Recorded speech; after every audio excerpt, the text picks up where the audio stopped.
Hello, and welcome to episode 5 of Against the Dragonlords, where we are playing through this 1980s Dragonlance adventure, Dragons of Despair, the one that started it off.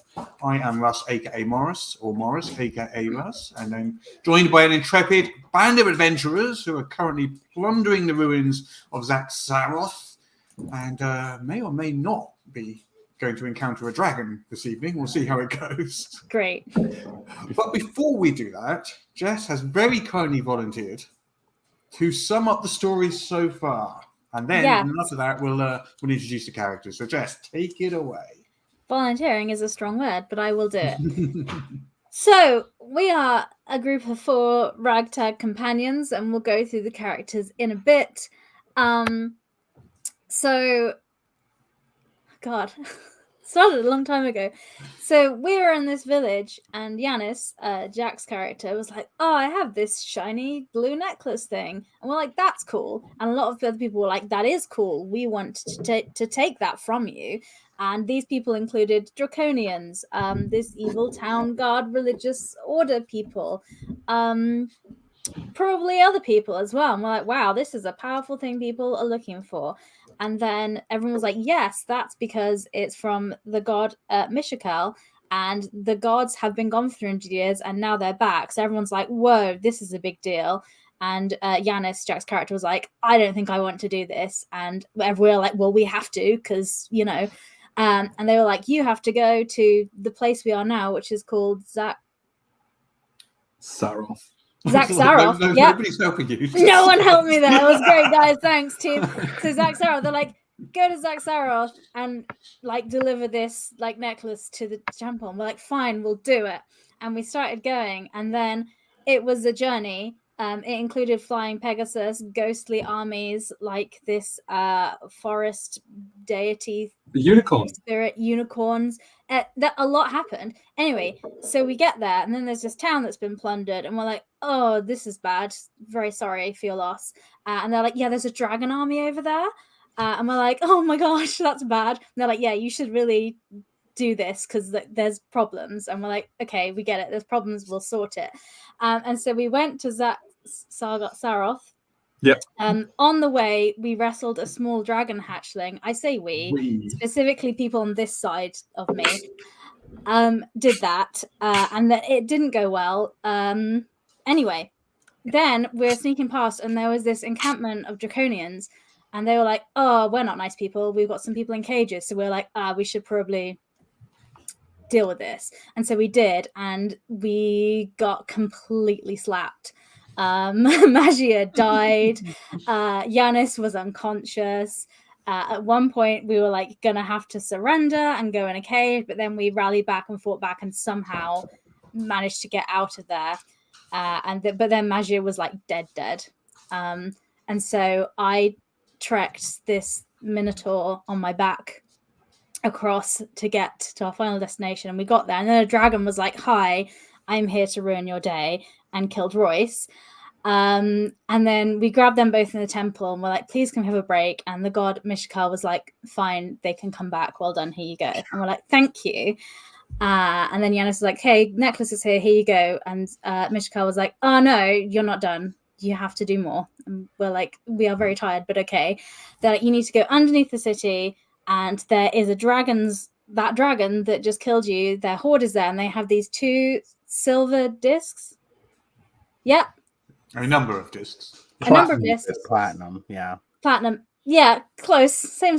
Yeah. Anyway, you need to go and get the stuff from under there. And we were like, okay, that's fine. We'll do it. And then, so we did. And then we went underground, and there were these dwarves there that were part of the resistance against all the Draconians that were like killing people. And they're like, we also don't like them, but they also did not like us and kind of were mean to us and played pranks on us, and we got covered in flour and stuff. But then they took us to these baths, and we had nice little chats about the fact we'd all died and how we felt about that, because we all had thoughts and feelings about that. And then there was this ghostly librarian that was the whole time. And then we were like, okay, so we need to find our way to this dragon lair, but there was loads of Draconians about, and we saw the dragon talking to them. So the dragon was probably like, hey, there are these guys here. So we're sneaking through the town. We got into a fight with a load of draconians. Magia died again, but we healed her. It's kind of her thing at this point. And then we were underground sneaking around, and then a giant crocodile came and attacked us. That went very poorly. And then my character Constance took this courage potion and is now hopped up and decided that we should just go and break this lift pulley system thing that the draconians were using just to like sabotage them. And then maybe the gully dwarves or the dwarves would like us, and the resistance would help us with the dragon thing. And so I ran out there to break the chain. Other cool stuff happened. By the way, Royce did a really cool assassination thing. But anyway, so I'm there to in the middle trying to break this and have failed. And now I'm just standing there, the draconian staring at me, and I have 8 hit points left. And yeah, how was that for a summary? That was a summary. Well done. Yeah? Does everyone feel like they know what's going on? It was adequately summated, if that's even a word. So, before we jump into the adventure, then, shall we introduce the characters? Because you've just been talking for like the last 45 minutes, Jess. We'll go backwards. You asked me to do the whole summary. A lot has happened. I know. So let's start with V and Magia and work our way around that way. Hi, I'm V. I play Magia, the Minotaur, who, as Jess said, at this point, dying is her thing. It's good to have a talent. It is, she's got to be good at something because my roles are god-awful for everything else. So at this point, I'm just going to pretend that that's what she's good at, and that'll count. I like causing chaos and getting us into trouble, or following other people into trouble. And it was Royce and I responsible for almost successfully wrestling a dragon. Almost successfully is a strong term. 90% hit rate. Jack.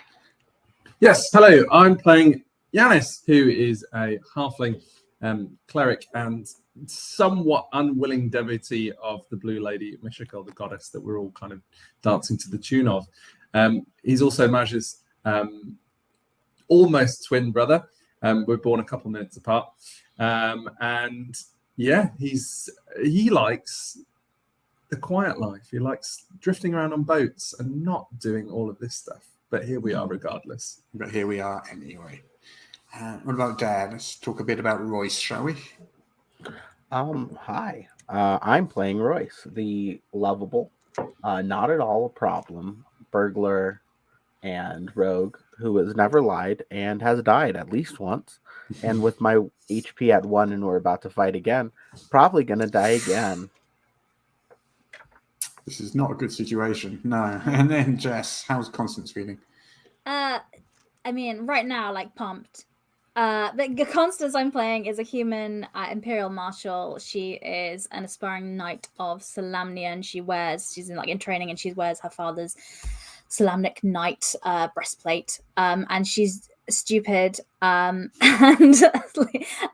but very sincere, and very, her honor is her word, and is making a bad choice, which is one of the first bad choices she's made for a while, because normally she's like the sensible person in the group, but decided to try and break this thing, and now they're in this situation that we find ourselves in. Okay, so the situation, just as a recap of where you are right now, you are at the bottom of the sort of makeshift pulley lift system that the Draconians have set up, which is 2 pots on counterbalance chains which go up and down a 1,000-foot cliff. And you were attempting to sabotage this pulley system while one Draconian stood next to you, staring at you in utter bewilderment, just not understanding what it is you're trying to do. The other 3 Draconians there have been distracted. I believe it was a spell from Magia. Yeah, she casted Prestidigitation to make a little glowy blue thing on the floor underneath the other, where the other pot would sit. Yeah, so they're off to the side and they are distracted. And we're going to jump straight into combat, but I am going to give you all a free surprise round because all of these Draconians, they were not expecting this. So you get 1 round to do whatever you like. Let's roll we were expecting first, and then we'll jump into that round. Just roll the initiative quickly. Okay.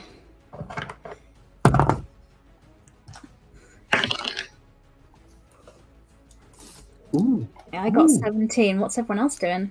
The Draconians run 9. I got Okay. 3. Ooh. Great, Ooh. good, stunning. 11. 15. Okay. Okay. Let's Let me put just that get initiative that chart on the up screen. there. I'm just typing it out. So this is Alright, what it's alright. like when it's live. So just mute yourselves and then boom. Okay, so Constance, Yanis, Royce, Draconians, and Magia. In the first round, the Draconians will not act. So it'll be Constance, Yanis, Royce, Magia, and then we'll go into the first round. So Constance first. You're standing there by the chain. Trying to break it and it Trying didn't again to work. break it. And I'm gonna try again because I'm on Okay. 20 strength right now. That's what the potion Do did. it. So I have a plus Do it. 5. No, I rolled a 2. So this, I guess a 7's not gonna do it. Yeah, that's Hang twice on, you wait. tried to break this chain. Wait, Yeah? Wait. I'm gonna use. No, I won't. That doesn't. I've used that. No, carry on. Yeah, that's what I Okay. do. You still have a move and any bonuses? Anything else you want to do? So for my bonus action, I am going to take my combat maneuver stance for the biting Zephyr, so I can attack people from a distance with my bow. And Biting then Zephyr being it. the ranged attack stance. Correct. Yes. Okay, Yanis, you're next. So just to clarify, so Constance is with one of them by the chain, and then how far away are all the others that are distracted? 40 feet. Great, perfect. Okay, I'm going to see the thing that's going on with Constance and that Draconian and go, and then I'm going to go, shh, and as I go, shh, this kind of blue wind is going to come out of my mouth, and I'm going to cast silence directly on where they are. Oh, clever. Okay. How does silence work? Does it need any rolls or anything? Let me just double check because I am known for not reading the descriptions of spells, but I have it right here, so I will read it. Okay. It creates a 20-foot radius sphere, so that should cover Constance and the Draconian. Easily, yeah. And until the spell ends, a bubble of silence develops the area, and no sound can travel in or out of it. While in the area, a creature is deafened and immune to thunder damage, casting a spell that requires blah, blah, blah, blah. So, cool. Okay, so that Draconian will not be alerting his friends. Is there anything else you're doing, Jack? Too right, you won't. I'm going to... all I'm going to do is communicate quietly to Royce and Maja what I've just done. So any sound that is created over there won't be heard inside or outside of the bubble. Okay. And is that you done? Yes, I can't do anything else because I'm Royce. rubbish. There's one right by Constance, right? Yes. I'm gonna take out my dagger and take care of that one, hopefully. Okay. Will it invoke any sort of sneak attacks? Yeah, he's right next to Constance. I don't see why not. Beautiful. It's my favorite thing to ask at the beginning of every combat encounter. Well, you are a rogue. It's I automatic. rolled a 2, but thankfully, thanks to Deuce's Wild, I can re-roll it. Oh. You get a lot of usage out of that trait. I really impressed. I hit 2s way more often than the average human should. I am a magnet for it. Okay, so that is going to be 22 to hit. That's very much a hit. That'll do it. All right, let's see how much this is going to hurt.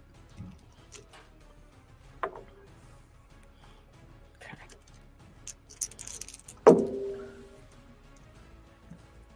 18 damage. Tasty. Could I have a dexterity check, please? A dexterity save, that is. All right, I know what Oh, that is it going to means. explode? It's not one of those, no. Okay. It's a warrior. Oh, then I get the knife back. For a Okay. dex save, that is an 11. So you sneak up behind this Draconian and reaching round, slit its throat with an expert cut, killing it instantly. And you feel it turn to stone in your arms. Unfortunately, you don't manage to pull the knife out quickly enough, and your dagger is stuck in the throat of this stone Draconian. Drastonian, if you will. Yes. If one felt such a need to make such a pun, yes. Is there anything else you were doing, Royce? I think I'm good for now. My only other thought was maybe kicking the Draconian over and breaking it, but I think I'm good. That'll make too much noise. It is in a silent... No, it won't. sphere. It's a silent sphere, so So no, it wouldn't no make any sound will noise. escape it. I think I might kick it over then. Give me a strength athletics check, please. All right, let's see. I am not an athlete, famously. So, oh boy. Okay. That's an 11 as well. That's enough. You only needed a 10. So, grabbing hold of the stone draconian, you pull it over and it crashes to the ground silently, splitting into about 10 different chunks. It doesn't free your knife, unfortunately. Damn it. It's still stuck in one of those chunks. But the draconian is now just in 10 chunks on the ground. The other draconians over the other side of the clearing, the plaza, have not noticed. You've not made a sound at this stage, and they're still busy puzzling over this stone. It would normally be their go. You've got a surprise round. We're going to skip their go. It's Magia's turn. I think Magia, seeing Constance trying to snap this link and not quite managing it, is going to come over. And I want to take the help action, basically. Magia wants to try and hold that chain a bit more taut so that Constance can get a really good grip on it to actually snap it. Because I imagine that that chain probably isn't taut until the other huge basket is kind of on its way down. Right, yeah, okay. So she's hoping that with her little bit of extra height, she can kind of hold it more taut to give Constance the best chance of... I'll say only a maximum of 2 people can do this in total. So that will be you two. On Constance's next attempt, you will get advantage. Yes. Excellent. Is that Magia done?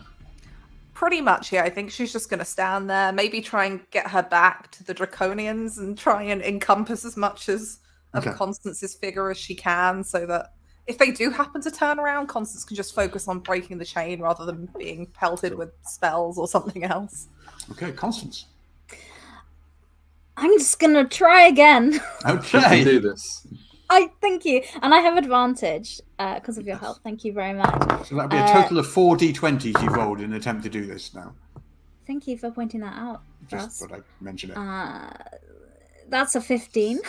Still not great. Still not great. I'm sorry. I am sorry, Jess. But Constance cannot break this chain.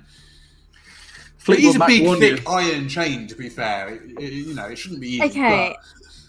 I think I need to change tactics. Appreciate that. Is there something else I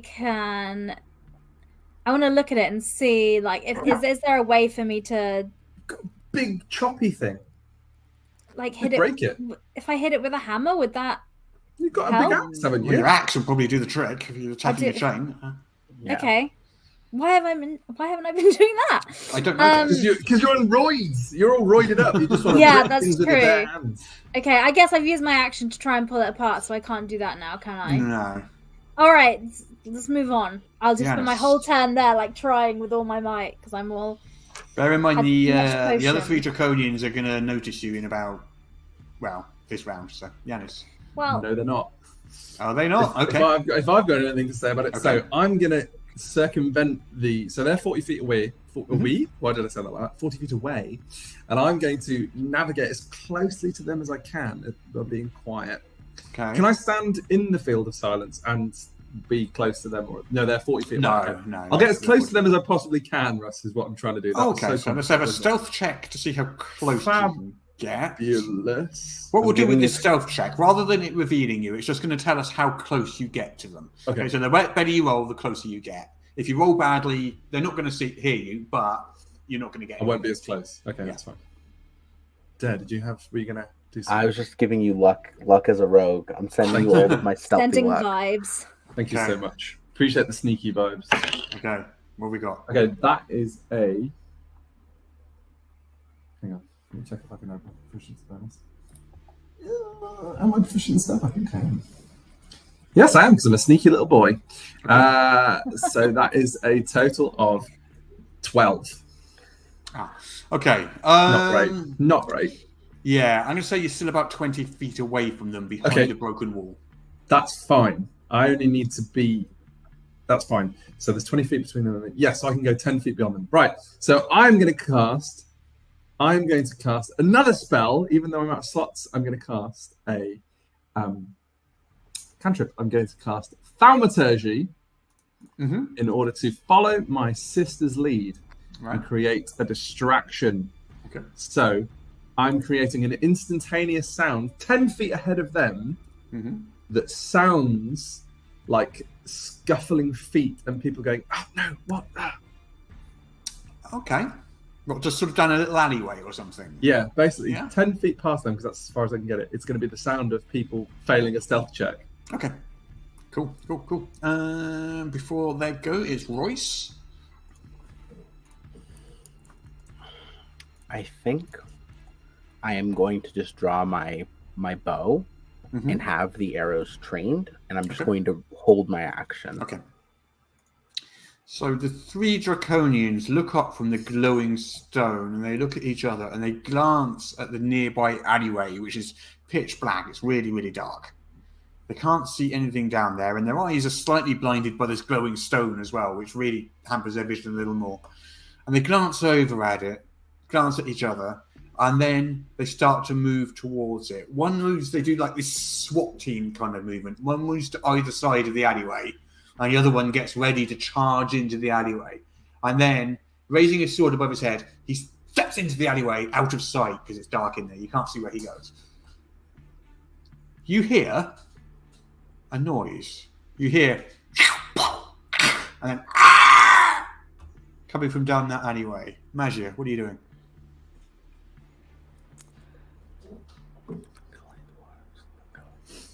Oh, I think Magia's just going to keep trying to hold that chain taut for Constance. If it looks like she's getting her axe off her back. Because there is not much that she can do that isn't going to make a lot of noise right now. Okay. So I think she's just going to carry on, like, wrapping the chain and holding it still and just being like, hit it. You can make as much noise as you want. We're in silence. Oh, that's true. But I can't hear you saying it, though. If she casts something like Thunderwave, it's going to be really bad. It'll alert everyone in a 300 radius. It won't make a noise inside the 20-foot zone, but outside it will. It will. Yeah. So she's just no sound can enter or can go in or out of the bubble. So you could cast, and you're immune to thunder damage inside the bubble. So you can cast Thunderwave and deal damage to the chain, but not the chain is the also immune. The chain would also be Darn immune. Yeah. Curse those chain immunities. I think Magia is just gonna see how tight she can get this chain to pull, so that if Constance hits it, hopefully it just adds to that stress point that she's going for. Okie dokie. Okay. In that case, I think this is now Constance's turn. All right, I need to do this. Guys, This has become like a She's personal giving you advantage. And I'm going to hit it with my battle axe. And you're going to hit it with your axe. I am, yes. Are you? Does a 19 hit? A 19 does hit the chain. Great. Do I have to roll my damage or what? Yes. Okay. You can break a chain. You're at what? I know. Fine. You'll be absolutely fine. 8? So this chain has a damage threshold of 10. You have to do 10 or more damage to it to do any damage to it.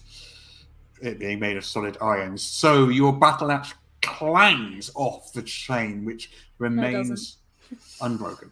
It doesn't clang. It clangs silently off the chain. It nothing's off it. Yeah. Okay. Yeah. It's nearly there. We can all see this. So I just need someone else. I will gesture to Royce to come and just like give it a final nudge, stab. I don't know. I make a face of like, I am not strong. I don't know what I can do, but I grab my sword, my short sword. Did it? And I'll take a swing at it. Okay. You can sneak attack the chain.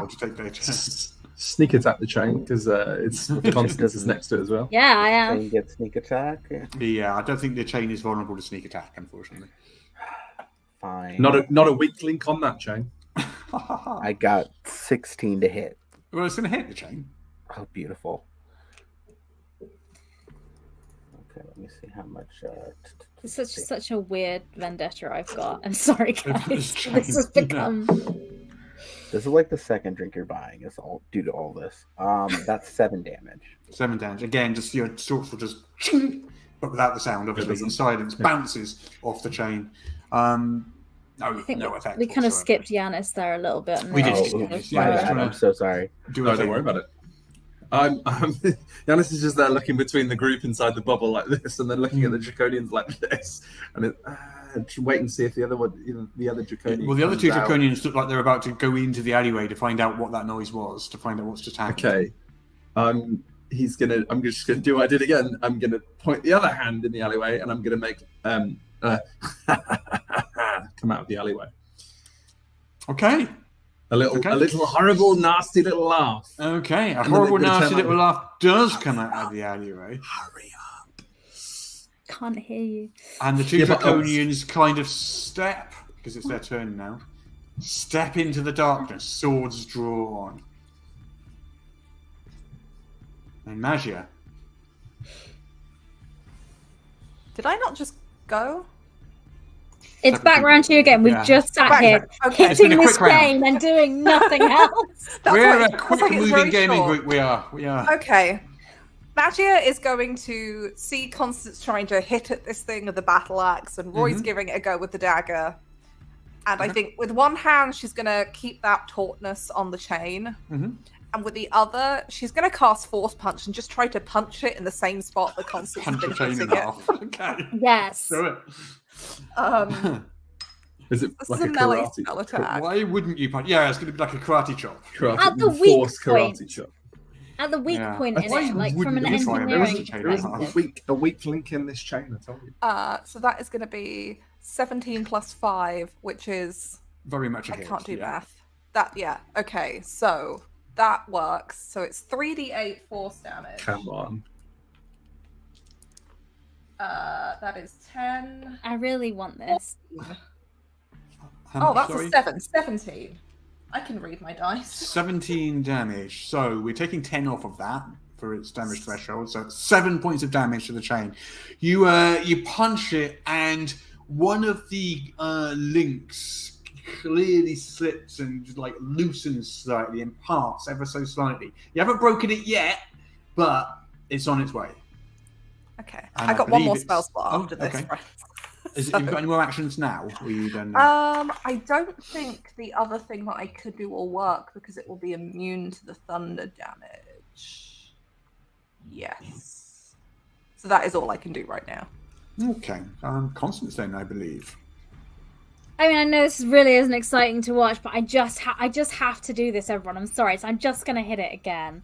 It's just what is gonna happen. It's 18 to hit, which I assume does. You're all doing great on the attack rolls. It's just the damage. That's 11. It's another 1 point of damage to the chain. A little nick out of it. It's still there though. It's not broken yet. Chains are surprisingly hard to break. However, so when I feel was very inspiring because when you make a successful melee attack roll, which I did, number of creatures equal to half my charisma modifier get an expertise die on their first attack till the start of next turn. So I'm going to pick Magia for that. So in addition, you'll get an expertise dice, so you can hit it. Marvelous. Thank you, Yanis. I'm just Oh, you can't hear me. I'm just frantically watching the alleyway, and because I can't use like guidance to help anyone because then the silence bubble will drop. So I am just watching the alleyway. This is very interesting content, isn't it? I'm watching the alleyway. I'm watching what the Draconians are doing, and I'm ready to throw out another magic sound to keep distracting them. I really feel like we're showcasing Level Up Advanced 5th Edition's true capabilities of breaking a chain. We're breaking the chains of traditional tabletop adventures. Yeah, but we do have, I will say, in Level Up Advanced Edition, Level Up Advanced 5th Edition, clear and concise guidelines for damaging and breaking objects, which I'm finding very useful right now. I think it's Royce's turn. Do tell us about that. You're observing it right now in this long drawn Yes. out breaking of the chain situation. I'm gonna, you know, I gotta help my best friend out. I'm gonna try to break this chain as well. Okay. There's like 3 of you just clustering around this chain. Well, there's 3 draconians off over there. They're having their own thing. Don't worry about them. That's They're fine. 17 They're to hit. fine.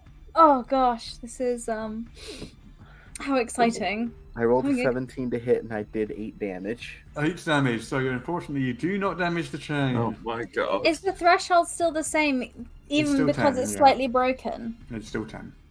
All right, I asked. The brokenness just describes its I depleting don't think I can hit points. mechanically do damage to this chain. I don't think I have the power. To do more than 10 damage. Not with my short sword, not with No. that sneak attack, yeah. Don't worry, Magia's got it this turn. So the Draconians, the 2 remaining Draconians, have disappeared into the alleyway. And again, you hear... What's going on? And then a loud I'm freaking thudding out. sound. And then a... It's the dwarves. Magia. Okay, I'm gonna use up my last spell slot. Like Magia is just looking at Yanis going, and then just punch the chain again as hard as she Okay. can, kind of keeping it taut with one hand and just throwing Yeah. all of her weight behind it. So I get an And you extra have- piece It's die. just You occurred to me do. that none of you can actually hear the noise that went on in the alleyway, can you? No, The I the can. brilliant Correct. sound effects that I just did. Yeah. I heard it. As That's why I'm so Oh, you stressed. could hear it. Okay. a player, I enjoyed them. As a character, no. You were clue. not aware of them. Yeah. Correct. Yeah. That's 18 plus 4 plus 5, so that hits. Well I and can- truly. And Come on. okay, so it's 3d8. That's Please. 3 I- words? Break this damn chain! Will it never Okay, end? I'm gonna spend my last sorcery point to re-roll On the the damage chain. on this. Yes, we're putting Oh. everything On the into chain. this. That is. You know, there might be a uh, dragon later, just six. saying. But, We'll have a nap. chain. 14 points of damage. Okay, so that's another 4 points of damage. The chain is now badly broken and hanging off. And you Can't know be what? confident. They can't face any more of this chain. The weight of the pot, because the pot was being held about 50 feet above the ground, is enough to bend that last bit of the chain. And with the last just leaning your weight on the pot, you manage to pull it right off the chain, and it crashes silently to the ground. And the chain just kind of goes straight up into the distance above you.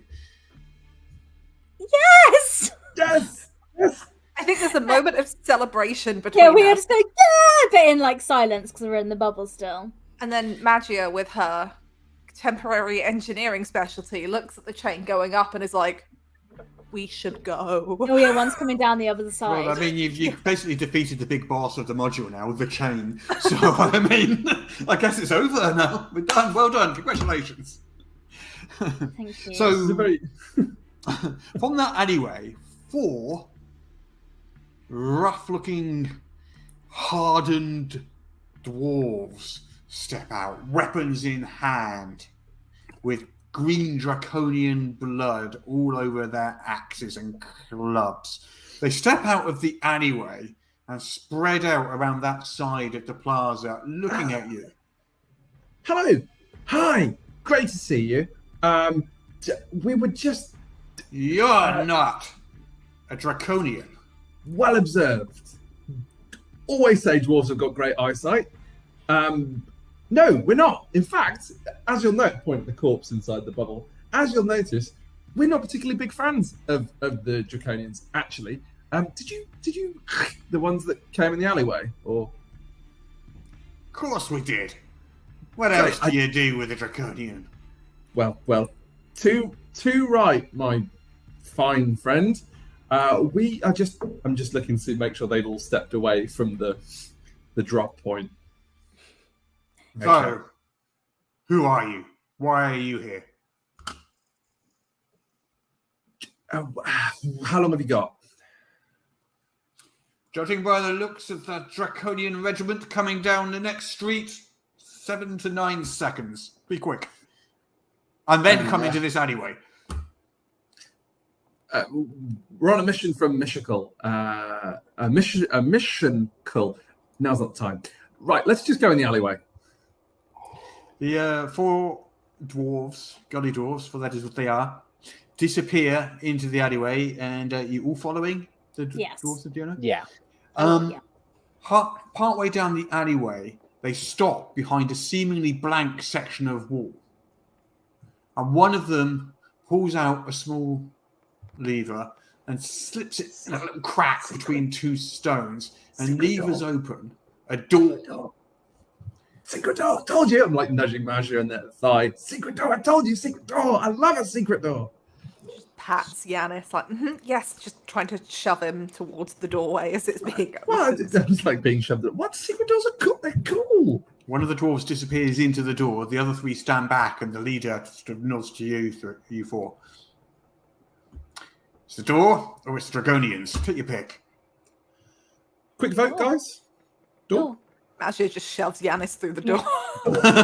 There's your secret door, brother. So you find yourself in a short passageway. It's about 15, 20 feet long. It's got some rubble strewn on the floor, but it's generally been cleaned out. And at the other end of the passageway is yet another door. This door is like made of solid iron, and it's got a little hatchway in it. And as you watch, the dwarf that first went in knocks on the door with a secret code, which kind of goes...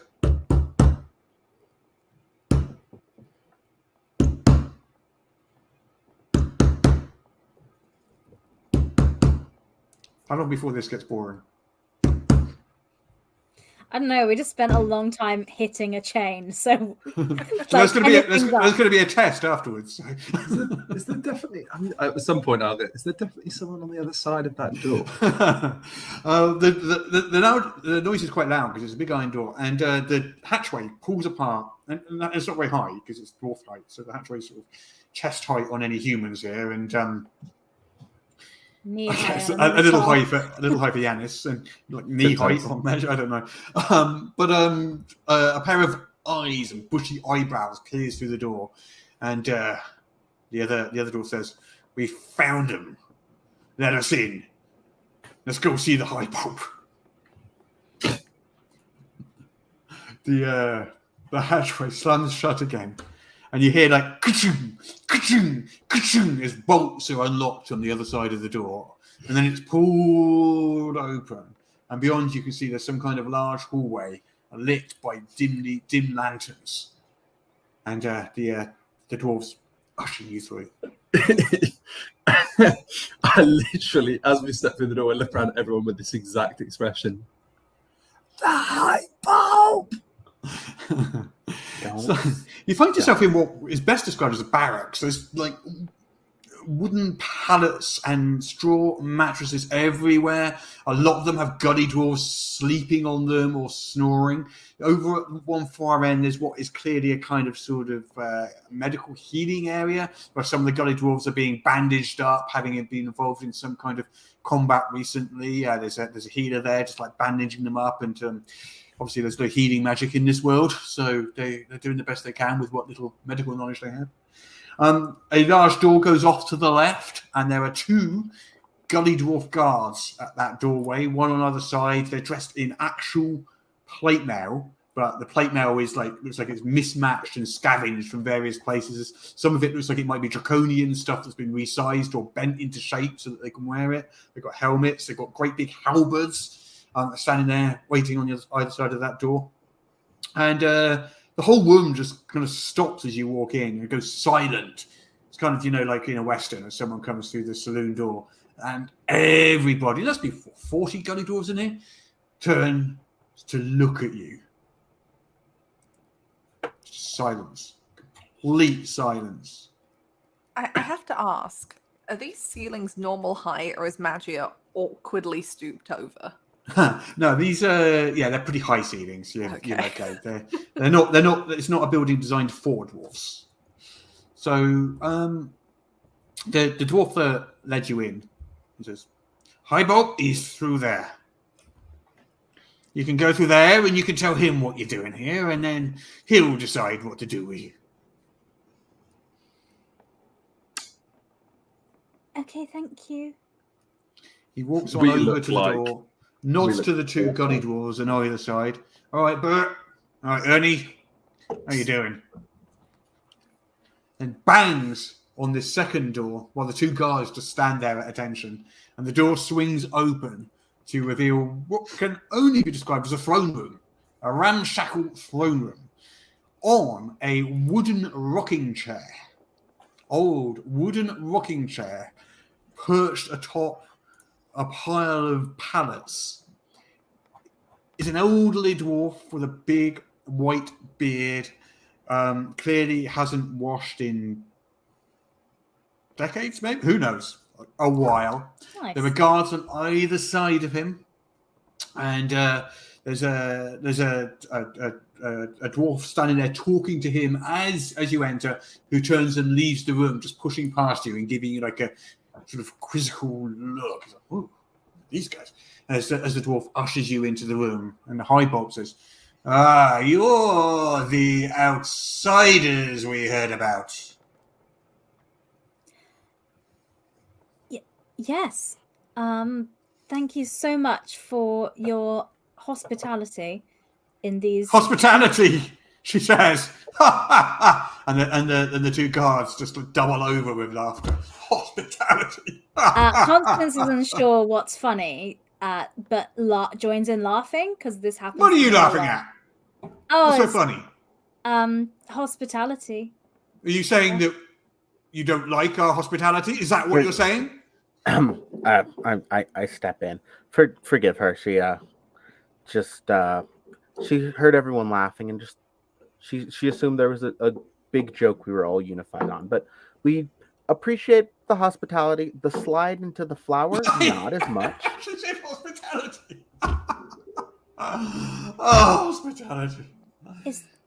Does that word mean something different, Royce, to what I think it means? I think they're just having a little bit of fun at our expense again. They've done that a few times. Okay. Come on then, out with it. Tell me why you're here. You're not with the Dracos, are you? Clearly. We've heard reports you've killed half a dozen of them. And we broke the chain on their pulley system, so that's going to stop them for a while as well. Finally. Well done. Right, yeah. Right, yeah. So, why are you here? You here to kill the dragon? Masha, hold me back. Hold me back. Well, Masha just puts a hand on Yanis's shoulder, but just enough, but not too much. It holds her wrist very firmly, as if it's taking a lot of energy to not speak to the high pop. We are on a mission for a Mystical. Mystical? Yes. Like the statue upstairs? Yes. One of those old fictional gods? Not fictional, but yes. Very, very real. In fact, revived, and I gestured to me and Magia and showcase, I think, some of my dragon burns. Yeah, I had a bad run-in with the dragon already today. It's not been a fun time, but Giannis, and I gesture without giving you room to speak, has is sort of the courier and for Mythical's will. Right. You haven't told me yet why you're here. I mean, don't get me wrong, we like that you kill Dracos. We like that a lot. And you can carry on killing them as long as you don't tell them where we are. But why are you here? Well, there are platinum plates we need to take from the dragon. You're here to get some platinum. I was hoping Now she puts a hand over Yanis's mouth. Well, it's Mystical, the god, specifically said we need them, and this will help us fight the Draconians. So, this, we're pretty much on the same. Well, no, not pretty much. We are, in fact, aligned on the same side. And so we need to get those, platinum discs things. But unfortunately, the dragon has taken them, so we need to just politely take them back. From the dragon. Yeah. Yes. They all burst out laughing again, doubled over with laughter. Should I laugh too? No, Should we no, laugh no, too? no, Okay. no. We're serious. Right. Well, didn't realize it was going to be that short a meeting. Okay, so you're going to go and get eaten by a dragon, and we'll just carry on business as usual. Well, good luck, I guess. Giannis, Hey, pull out hey. the pendant. No. We're not being eaten by a dragon. My brother has been sent on a quest by the To be eaten by a dragon? That's not a great quest. We have seen people raised from the dead, wounds healed instantaneously. We have wrestled dragon hatchlings. We have gone through burned villages and killed half a dozen more draconians than the ones that we did even here.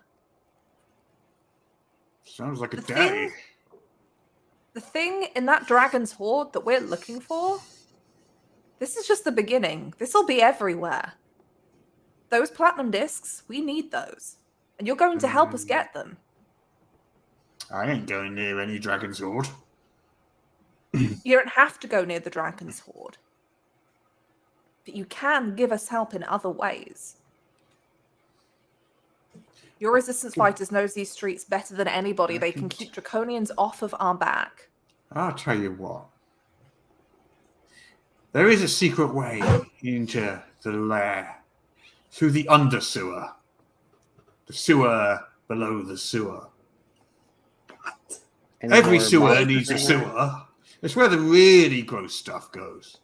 Are there more crocodiles in there? Possibly. Well, that's good because we've had some practice with that too, I suppose. Well, we can show you the way to the dragon's lair. Don't get me wrong, we're not coming in there with you. Because getting eaten by a dragon is not on my schedule for today. I checked my schedule and getting eaten by a dragon is not on it. My experience, it just kind of like burn you alive more than eating, but you know. We'll do that for you. If you help us out with a small problem. We're listening. Magia folds her arms and leans forward a little bit. The Dracos have discovered our secret way up to the surface. Oh. And they have stationed guards around it. Too much for us to assault in a full frontal assault without alerting the entire army. If you can go and deal with those guards and open up that secret way again, we'll show you how to get to the lair. But I'm warning you, they've got a spellcaster there. Well, do you mind if we just have a quick conflab among ourselves? Sure. I was going to say a nap before we go, but yes, we could do that too. Look, I can do even better. I can give you lunch. Do you like rat? Do I? I mean, it's just like home, right, Yanis? I haven't had rat stew in weeks. Yeah, because we have some delicious sewer rat. I've never had sewer rat. You haven't got any water. Tastes like sewer. Oh. You don't have any like seawater rat? That's really good when you stew it. A vole would do in a push. But we ate those first for obvious reasons. Yeah. You know you can breed those things, right? Like if you just don't kill them all off. Well, hindsight is 20/20, as they say. Yes, but I think lunch would sound. I mean, it sounds lovely. Thank you. Very well. I'll ask cook to prepare you a delicious plate of drowned sewer rat. It'll be lovely. Great. We'll have a chat over here whilst you do that, so we don't impose. Very well. Huddle in the corner. Are we? I guess we're going to do this then. Yeah. The only thing is that I'm exhausted, and spellcasting is probably not a sensible idea. I think that potion is wearing off on me as well. I'm not feeling quite as confident anymore. Yeah, you did kind of go off there, but it's fine. I mean, we did it though. It is How did that take all three of you that long? Have you ever just to tried to ask. snap a giant chain, Yanis? Point taken. Yeah. Well, maybe if we ask after some lunch, we could have just, a rest here. Perhaps a long one. A nice long one. Be good. Then we could be refreshed and ready to take on. But if we stop that route, then the Draconians will have no route up to the exit because, of course, we broke that chain, which is very important. Yeah. And, if we do get a nice long rest in, then they're not going to be... Well, right now they're probably running around topside trying to find wherever the hell we went. And maybe once some time passes, things will relax a little, or at least everything will be a bit less hot. Yeah, false sense of security.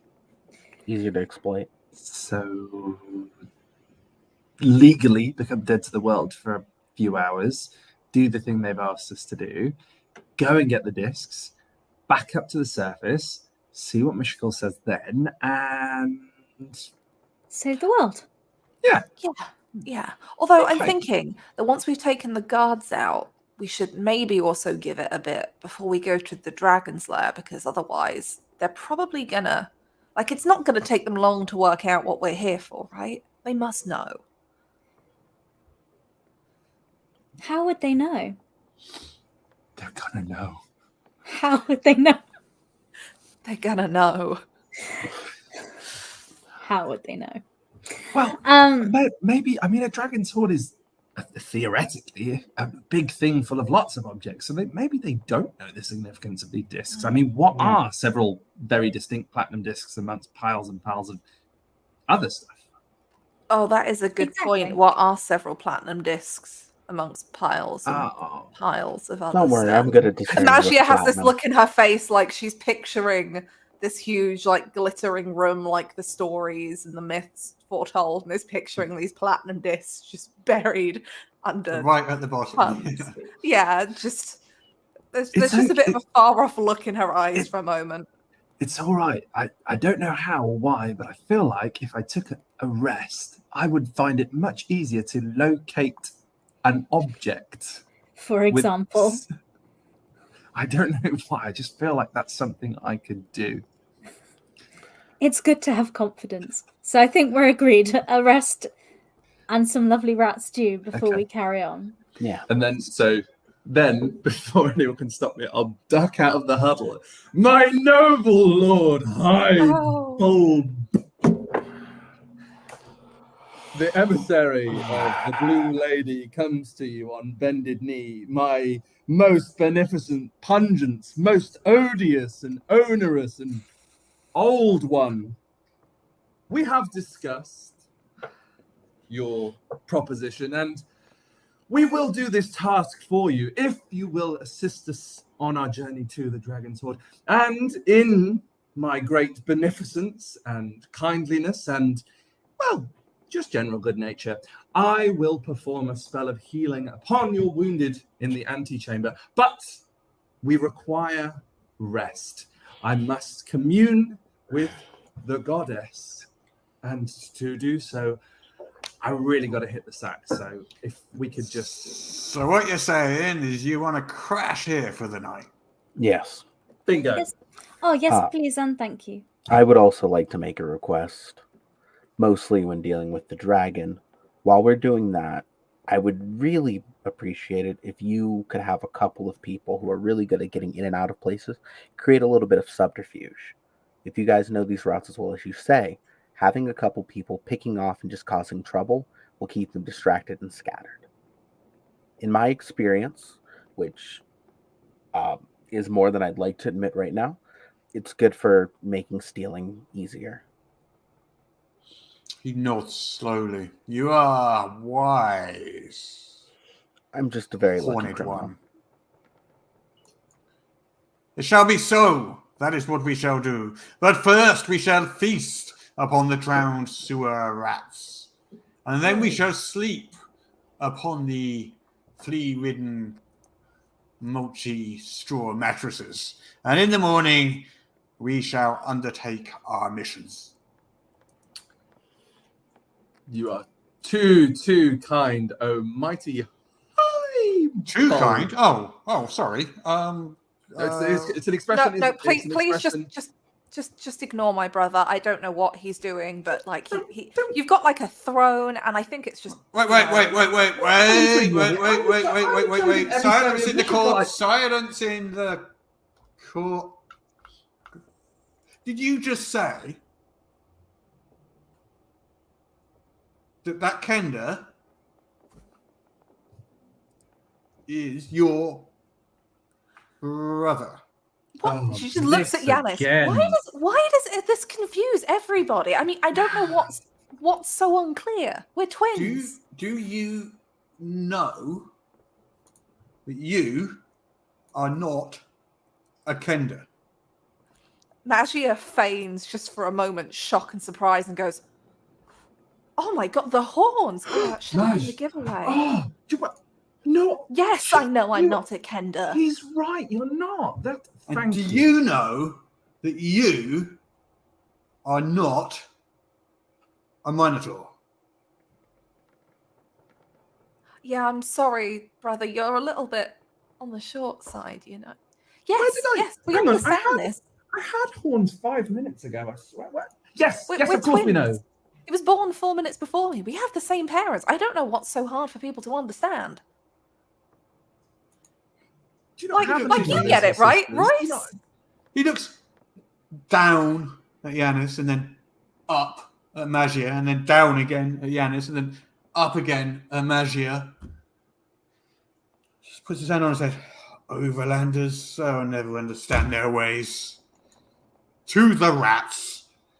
And with that, he stands up and marches over to the great big table that's been set up full of drowned sewer rat, sits down, sticks a big fork in a drowned sewer rat, picks it up, and just goes and starts to munch away.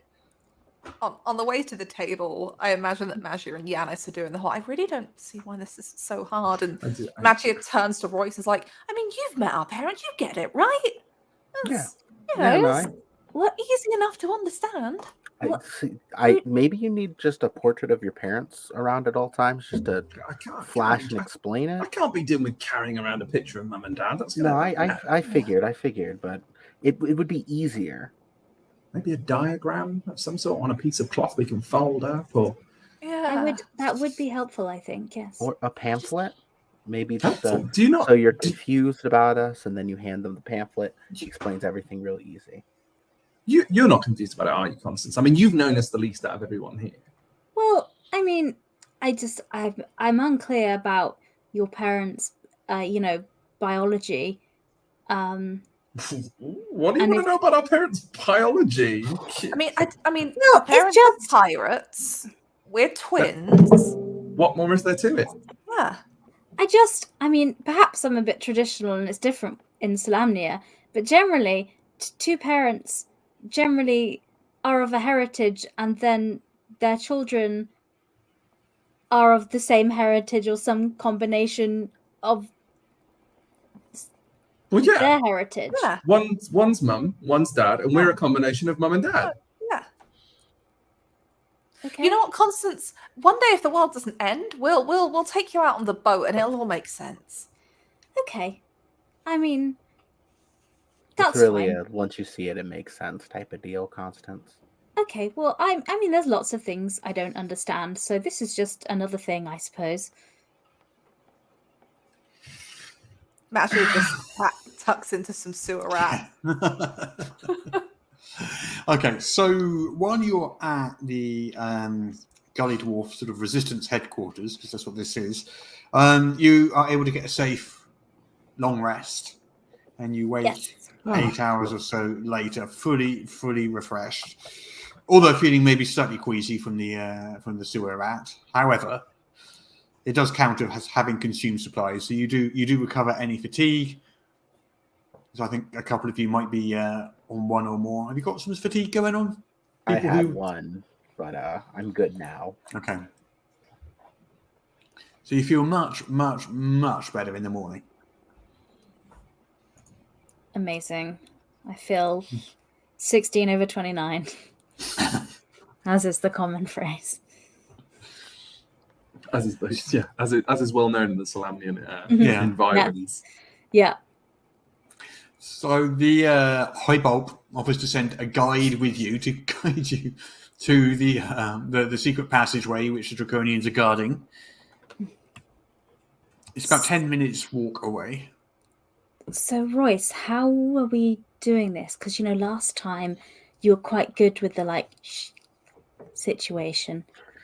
If I can get in close and try to, to the spellcaster, I'd love to. If I can get one sneaky hit on them, that would at the very least have them near dead. But you should get far away, because remember, and Magia, I think you should also take note. The spellcasters do tend to, explode when they die. So maybe the final blow shouldn't be standing next to them, just as a slight military tactic. Yeah, no, I can slip away pretty easily. Okay. So the gully dwarf that's been assigned to you is a female gully dwarf called Bupu, who leads you out of the Resistance headquarters through that passageway and back out into the plaza where the chain was. She disappears off down another alleyway on the other side, beckoning to you to follow. And then for the next sort of 10, 15 minutes, she's weaving expertly in and out of alleyways, down into sewers, up into the second floors of some houses and across them to the next. All the while, you're carefully avoiding draconian patrols and things. She really knows what she's doing. Goes right past. You estimate you probably bypass 40 odd draconians that way. Completely, as they're sort of patrolling up and down the streets. At one point, there's a sort of draconian little encampment where there's a dozen or so draconians in a small town square, sitting around clearly eating something, some kind of animal that they found maybe in the sewers or something that's just been cooked on a fire. Eating that straight past all of those, and leads you towards the big sort of cliff where the waterfalls were coming down, and far above you. There was the ledge which had the baths and the bakery and the pipes that went up. And stops at the end of a road and points towards the end. This is as far as I go. See that up there at the end? You can see what looks like a cave entrance going into the cliff. It looks like a cave entrance going into the cliff, yeah. That's it. The cave entrance going into the cliff. Yeah, see the that? cave entrance going into the cliff. Yeah, I can see that. Yeah. Well, it's not that. What is it? Okay. So, go to the cave entrance going into the cliff. Turn right. Another 50 yards along the cliff, you'll see a set of stairs leading up to a ledge. And there's another cave entrance going into the cliff. Okay. Yeah. Well, it's Up not the that. stairs. Not that. Don't go up there. Keep going along the cliff. So And eventually... up the stairs. No, not up the stairs. Not that. So out to the cave entrance No. at the end of the street going into the cliff, then along, past the stairs. Yeah. Right. Yeah. Along Okay. to Finally, what you will find is a big pole with handholds on it leading up the cliff. You'll probably find it's quite easy to climb. What? Why can't we just take the stairs? They also go up the cliff. They don't go the right way.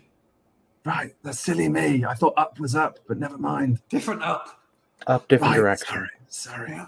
Anyway, this pole, which can be climbed up with various handholds. Right? It's not that. Don't go up there. Right, so not the cave entrance going into the cliff, past the stairs also going up the cliff, up in one direction, then past the pole that's very easy to climb going up in a different direction of the cliff, but further on, Okay. Boo-Boo, that's what you're saying.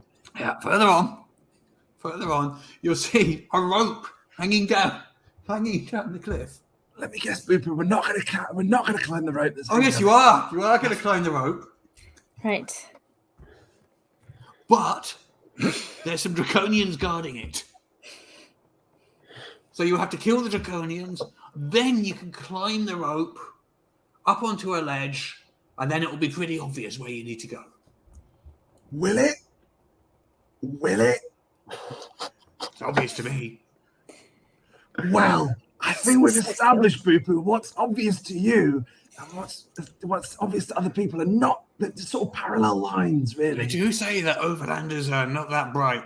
Maybe you should just go over where we need to go after we get to the ledge, just in case. I'm getting back now. I'm not doing any of this. Do I look like a fighter?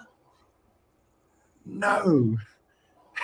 You look like a cartographer who desperately... I am the cartographer. How did you know? Well, it's just a hunch, Was it the maps? Yeah. Right. Great. Well, Anyway, you've got the directions, right? You've got it, Yanis, yeah? probably. Cool. Okay. It's fine. Well, I'll see you We later. can I'll see find you our way back at HQ. Bye, Boo-Boo. Bye. Bye. Nice to meet you, by the way. Yeah, real pleasure. What an insufferable woman. And she disappears back off into the city. As soon as she's gone, what an insufferable little dwarf. Look, it's fine. Worst comes to worst. They're helping I remember us. the way back, so Right. it'll be okay. fine. So, So just to clarify, Yes. rope, draconians up. I assume Kill more more draconians. draconians. Yeah. Right. Okay. Okay. Well, you know the way, brother. Just scoots Yanis in front of the group. So do we just sneak our way Trudge over along. there then? Are you making a group stealth check? Yes. Yeah. You don't have to. I'm not trying to pressure you into doing that. It's just a suggestion that might be a thing that you might want to do. I think it would be useful and good. Yeah, Okay. we should do that.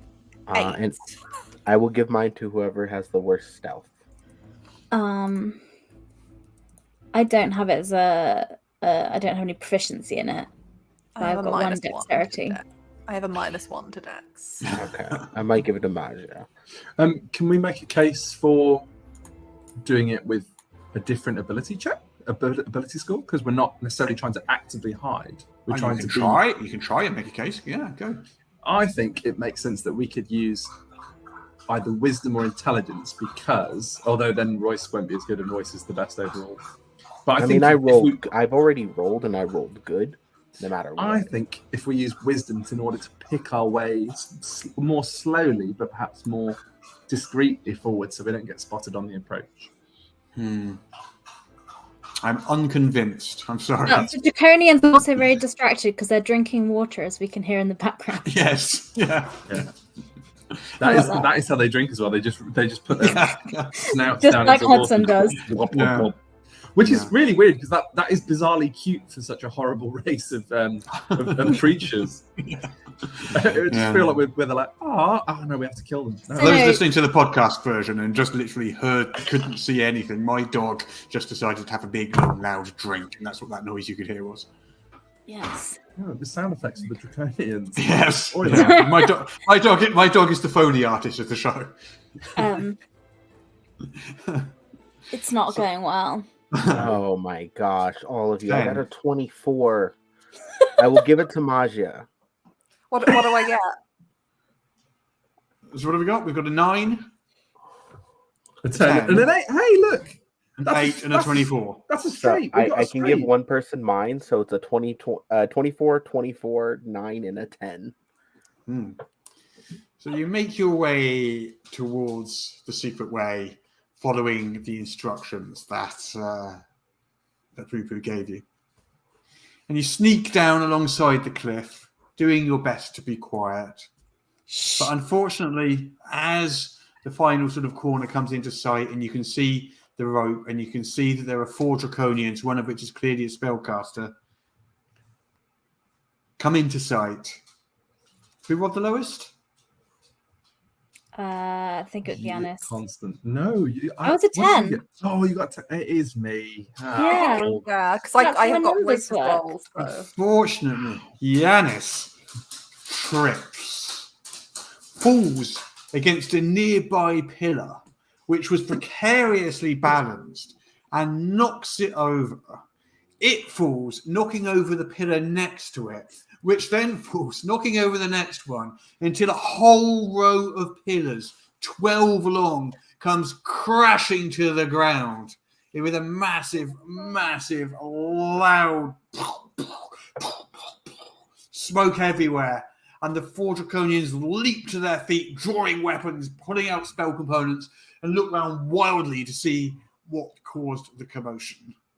Masha just looks at Yanis as like, you're so small. How did you do that? And just looks at these dominoing columns. I'm lying on the floor, like, I was looking for the rope. It's Boo Boo's fault. I'm gonna kill Boo Boo.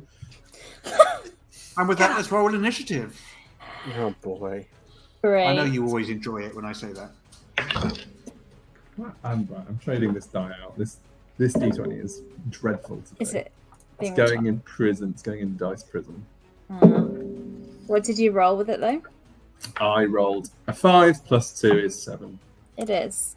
Got a 10 minus 1, which is 9. I got a 25 or 21 rather. Bully 21. for Royce. So the Draconians, the soldiers got 11, and the spellcaster got a 16. Oh, rats! And the rats got it. No. What a silly session episode 5 is turning out to be. It really is, isn't it? Jokes It's, galore. Let me just finish putting in that initiative. And I Okay. believe that's where we are. Okay. So Royce is first. How Nobody far- is surprised. Everybody knows where everybody is. They are. I'm going to roll a dice to find out how far they are. They are 11 times 5. What's that? 55 feet away. Okay. I think I'm going to move away from the group in with my short bow. So I can draw fire from the spellcaster and hopefully keep everyone else from getting caught in the crossfire. Okay. So, yeah, I'm gonna move. I think just generally as far away as I can with 30 feet of movement, and take a shot at the spellcaster from here. Okay.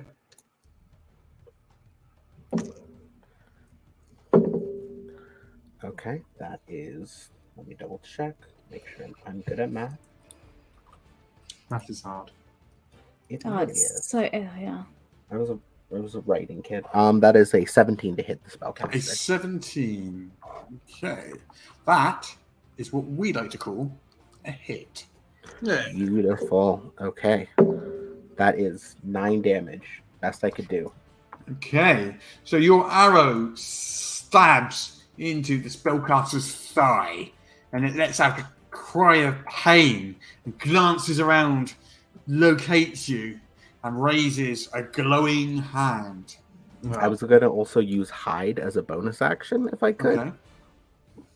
Dive behind Have a you broken got a pillar. hide in plain sight type ability? Because he's looking straight at you. Damn. Okay. Then it might not work. You just cover your eyes and then. Yeah. You can't see me. Yeah. Is there anything nearby that's potentially able to be hid behind? All those fallen down pillars that Yanis. Yeah. There's rubble. There's a lot of rubble. You're welcome. Here, You're actually, very yeah. welcome. Thank you. What an excellent military okay. tactic. Well, it evens out. I'm not welcome. It's even. But Sure. yeah, I will use my cunning action ability to hide as a bonus action. Okay, give me a stealth check. Beautiful. Perfect. 21. Okay. The Draconian kind of looks in your direction. He knows that the arrow came from that direction, but he's got no idea where you are. And then, muttering a word, an ill-tempered word, he yanks the arrow out of his thigh, mutters some words, and starts to float up into the sky, levitating up and up and up, about 30 feet into the sky, and starts to scan around. And his eyes are light on the 3 of you remaining, who are clearly in view. Luckily, that is his turn finished. So it's Constance. It do be me. So There how are far 3 out? soldiers on the ground, 1 spellcaster in the air. The 3 soldiers on the ground, how Hmm. close are they to me as a person? 55 of your earth feet. That is a wee while away. So what I will do is I will run forward 30 feet to put myself between these soldiers and the rest of the group. Then I will take my bow out and shoot the spellcaster in the air, because I assume they're close enough that I can still do that from this angle. Sure. So let's have a go at that. Not using any of my cool combat maneuvers at this stage because I haven't had a chance to get them ready. But that was a natural 20, a dirty 20 to hit. Okay, is a hit. Excellent. I like that. And that'll be 8 piercing damage. Ooh, okay. The other thigh. He's got 2 nasty arrow wounds in his thighs now. He's not looking very happy about it. Yeah, my bonus action, I will get into the unending wheel combat maneuver stance, which is my one I use to hit things with my axe, because that's what I think I'll do next turn. Okay, who's next? Next, it's the soldier dudes. Okay, so there's 3 of them. They pull out short bows. And they fire them in the direction of you 3 out in the open, 1 each. So, Let's start with Jess. What is your armor class? It is a 13. That's a hit. Jack, what is... I can't parry with my axe, can I? Can't knock away the arrows. Only a weapon. Just spin it really fast. If I'm... Yeah. Am I prone, or did I just knock something over? I'm still stood up. Did I fall on the ground? No, I suppose, yeah. Yeah, you probably are. So I'll give him disadvantage, which is good, because I rolled a 20. So. And then the second roll was a 17, so it's not a crit, but it's probably a hit. Ow! Yeah, I'm on the floor with an arrow. And then Magia's AC is... 9. Oh, that's definitely a hit. Okay. So each of you takes 4 points of piercing damage as arrows strike you from 55 feet away. Ow! Or however many feet away you are. You're a bit closer, Jess. And it is now Magia's turn. Okay, so the spellcaster is still levitating? 30 feet up. Yeah. How far away are the other 3 from us? 55 feet. 55 feet. Okay. How high is there like a... Where this is the cave edge, is it like an overhang where there's almost like a ceiling to this bit before a drop, or is it just open all the way up? So you're by a cliff. There's a little overhang and a rope hanging down from there, and then there's a ledge where that rope's hanging down from. Is there an overhang where the spellcaster currently is? He's more out in the open. Okay. In which case... I'm just going to cast Shatter on him. Magia's going to point her hand up in that direction and kind of stomp forward. And I guess I'm hoping that I can knock his concentration and send him plummeting down. Okay. We'll see how it goes. So it's a Constitution saving throw for the spellcaster. He has rolled a 12. Where is my spell save is 13. Wow. Okay. So this is 3d8 thunder damage. Ouch. D8. That is an 8 and a 7, so that's 15, 16, 17. 17 damage. Okay, that's not one of those spells that echoes out for 300 feet, is it? It doesn't. An ear-splitting ringing emanates throughout the area, but that's only 10 feet. It's not like Thunder Waver. It's just like all of the sound. Okay. He clutches at his... I was going to say ears, but I'm not entirely sure they have ears. But where his ears would be, and squeezes his eyes shut, and then suddenly he plummets to the ground, losing his concentration. His levitation spell crumbling, falls to the ground, taking 3d6 damage. You want to roll 3d6 damage? I'm going to tell you now, he's got 6 hit points left. You want to roll 3d6 damage? 3d6. Oh my gosh. That is a bomb. 5 and 4, so that's 9, 10, 11. And smashes into the ground in the midst of his friends before exploding in a conflagration of force and bone. It's going well for once, guys. Don't say that. Each of his friends yeah. makes a dexterity saving throw. We have a failure, It's a going well. success, and a failure. So, they are all thrown back. Two of them are badly injured. One of them is less. His two friends took the brunt of it. Is less injured. But yeah, ouch! That hurt them. That was a good little spell used there. Nice. Levitation is dangerous if not used correctly. Yeah. Well done, sister of mine. She just gestures to the rest of the group like, now this is like a you guys thing, because apparently she's not allowed to get close to them. It's their go. They're annoyed. You would be. Oh no, it's not their go, is it? It's Royce's go. Yanis's. No, it's Yanis's go. Yeah, Yanis but down there on the Yanis. corner. I didn't see Oh, Yanis there on the next line. tucked away in the corner. I think Yanis might have missed a turn last turn, actually, because of that. Oh well. Yanis's turn. Yeah, well, I use all my movement to stand up. Mhm. Okay. Ow! And then I'll just do a little, what's it, the little infinity symbol or whatever it is. Yeah. And I will cast Aid on the three of them. And I will give them... What, the three Draconians? That's generous of you. No! My three companions! Oh, the three companions. Exactly. Easy mistake to make, yeah. So you all get an extra 5 hit points, including past your maximum if you're at max. Past your Five. maximum. Yeah, 5 bonus hit points for the next 8 hours. Wow. Thank you. You're welcome. Pretty nice. Is there anything else that Yanis is doing? Yeah, and then I'll... who's up close? Is anyone up close to them at the moment? Not right now. I ran up to 25 feet away from them. Okay. So I'm going to, again, do a little symbol with my hands and then push towards Constance and cast Shield of Faith on her, which will give her an extra bonus 2 to her AC. Oh, nice. I believe that's how that works. Constance is glowing blue with the light of Mishakar, who is now protected. And then I'm going to That's right. use the last bit of my movement to crouch down behind one of the pillars like that. Okay. Royce. I'm going to move a little bit closer. I'm still the furthest back just due to earlier. But I'm going to move, I think, 30 feet closer. I'm still not within striking range. Mm-hmm. I'm going to fire with my short bow at just one of the random guys. Okay. Boom. The dice like me today. 21 to Yes. hit. What's it going to hit? 9 damage once again.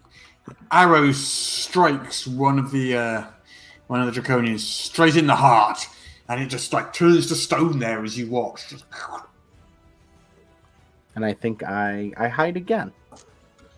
You notice your daggers reappeared, by the way. Beautiful. Yeah, I'm gonna hide again as a bonus action. Okay. The spellcaster does nothing because the spellcaster is dead. Constance. Nice. I am not dead. So I am going to run forward to, because there's 3 of the soldier guys. No, 2 now. Two soldier guys. One very wounded one slightly wounded one. I'm going to run up to the slightly wounded one. For my bonus action, I'm going to mark foe on them. And that means people get an expertise die on attacks made against that creature until my next turn. And then that's my bonus action. Then for my action, I will hit him with my battle axe.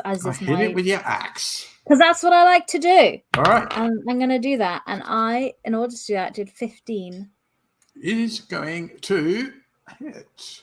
Excellent. And then so I will that would be 10 damage. Okay, he's badly wounded. He staggers back with like green blood gushing all over his armor. And also he's tottering on his feet. Because I am such an inspiring leader and I made a successful melee attack, I will give Royce an expertise dice on their first attack on their turn. And is that you done? Yes, for now. Okay. I think I did a lot, because also this guy you get an expertise dice on attacks made against them. So if Royce attacked them, she would get like a d6 because they would stack. Okay. Combo. Sue, you are standing next to two draconians, the two remaining draconians, both all using short swords. They circle around to flank you, one on each side of you, and then both attack. Because they're flanking you, they get an extra d4 to hit, and they've got 2 attacks each, which means you're going to be taking 4 attacks from these two draconians with plus 1 d4. You have that extra AC though. I do have the extra AC. You do have the extra AC. And you can And I parry have- as well. And I can parry. I cannot for the life of me find a d4 in this. Parry? Well, then you I found can't 1,000 roll it. dice. What do you mean by parry, Jess? I'm not familiar with that. There we go. There's a d4. Well, when I can roll this dice, a d4 if you will, and add it to my AC, and I already have a +2 from your lovely spell, so Wow. I'm going to First be... attack. This is the most competent we've ever been. Yes. Wait for it. 7 in First- total. The second 7. attack That doesn't hit me. is 10, 11, 12, 13, 14, 15 in total. 15 is the one to beat, so I will parry. And of course, because 1 is enough on that, because I've had 15, I don't know why I rolled it. So I parry that. Okay. The next attack is 5 in total. No. And the final attack is 18 in total. That does hit me, in fairness, and I think that's fair enough that 1 out of 4 should. What's What's the damage? Yeah, all right then, that's fair enough. I'll accept it. You take 6 points of short sword damage. That is acceptable to me. Please and thank you. Please do come again. I'll And it's allow Magia's it. turn. So are they still like 40-something odd feet out from where Magia is? Or have they Yeah. moved up since? Yeah, no, they've stayed where they are. Everyone went to them. In which case... I don't really... I can't cast any of the good spells because they will hit constants. Thank you for your consideration. Yeah, probably not very good for your health to have to be in the realm of Thunderwave.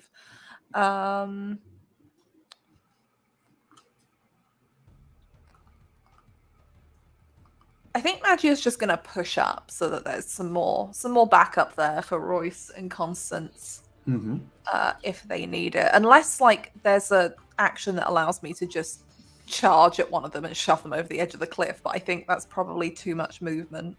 There is a shove basic maneuver, but that's an action. Yeah, I don't think I can get close enough because my speed's only 30. So Okay.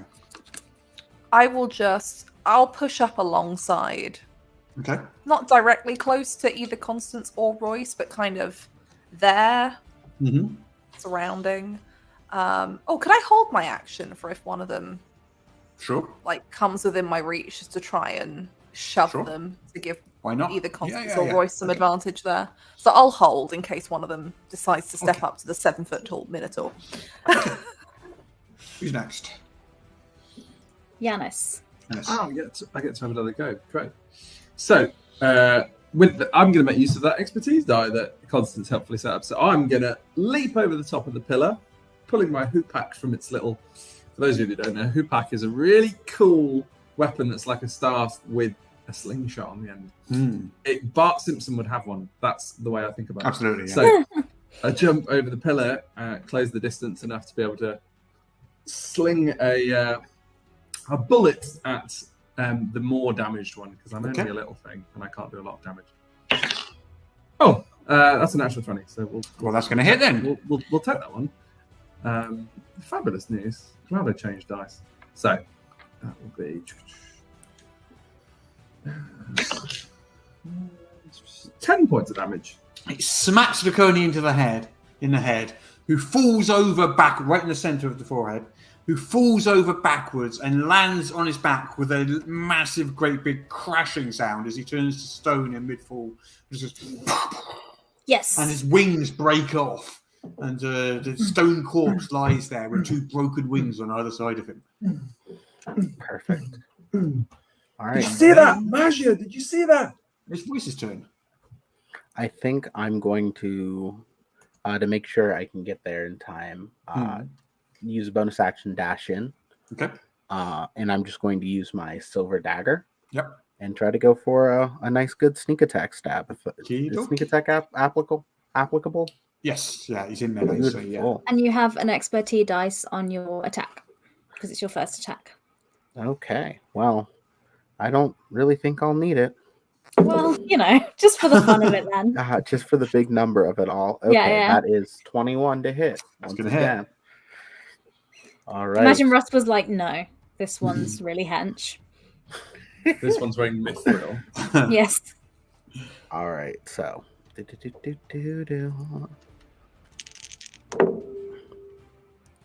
That is 16 damage.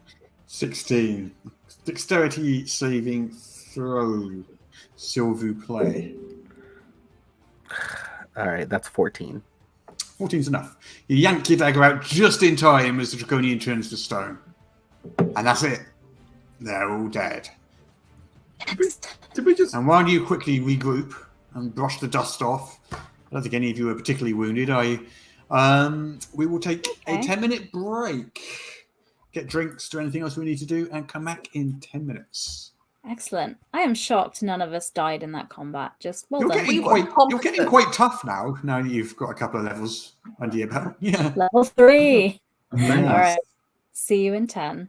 Okay.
Hello, and welcome back to Against the Dragonlords. When we last left our heroes, they had just defeated a squad of Draconians guarding the secret gully dwarf entrance up to the surface.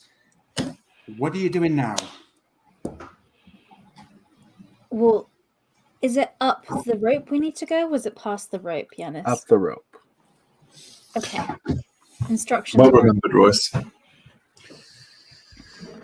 So, the rope is about 30 feet up and it has knots, which means Like a it looks ladder. easy enough to climb. You'll have advantage on your climb checks to get up to that ledge.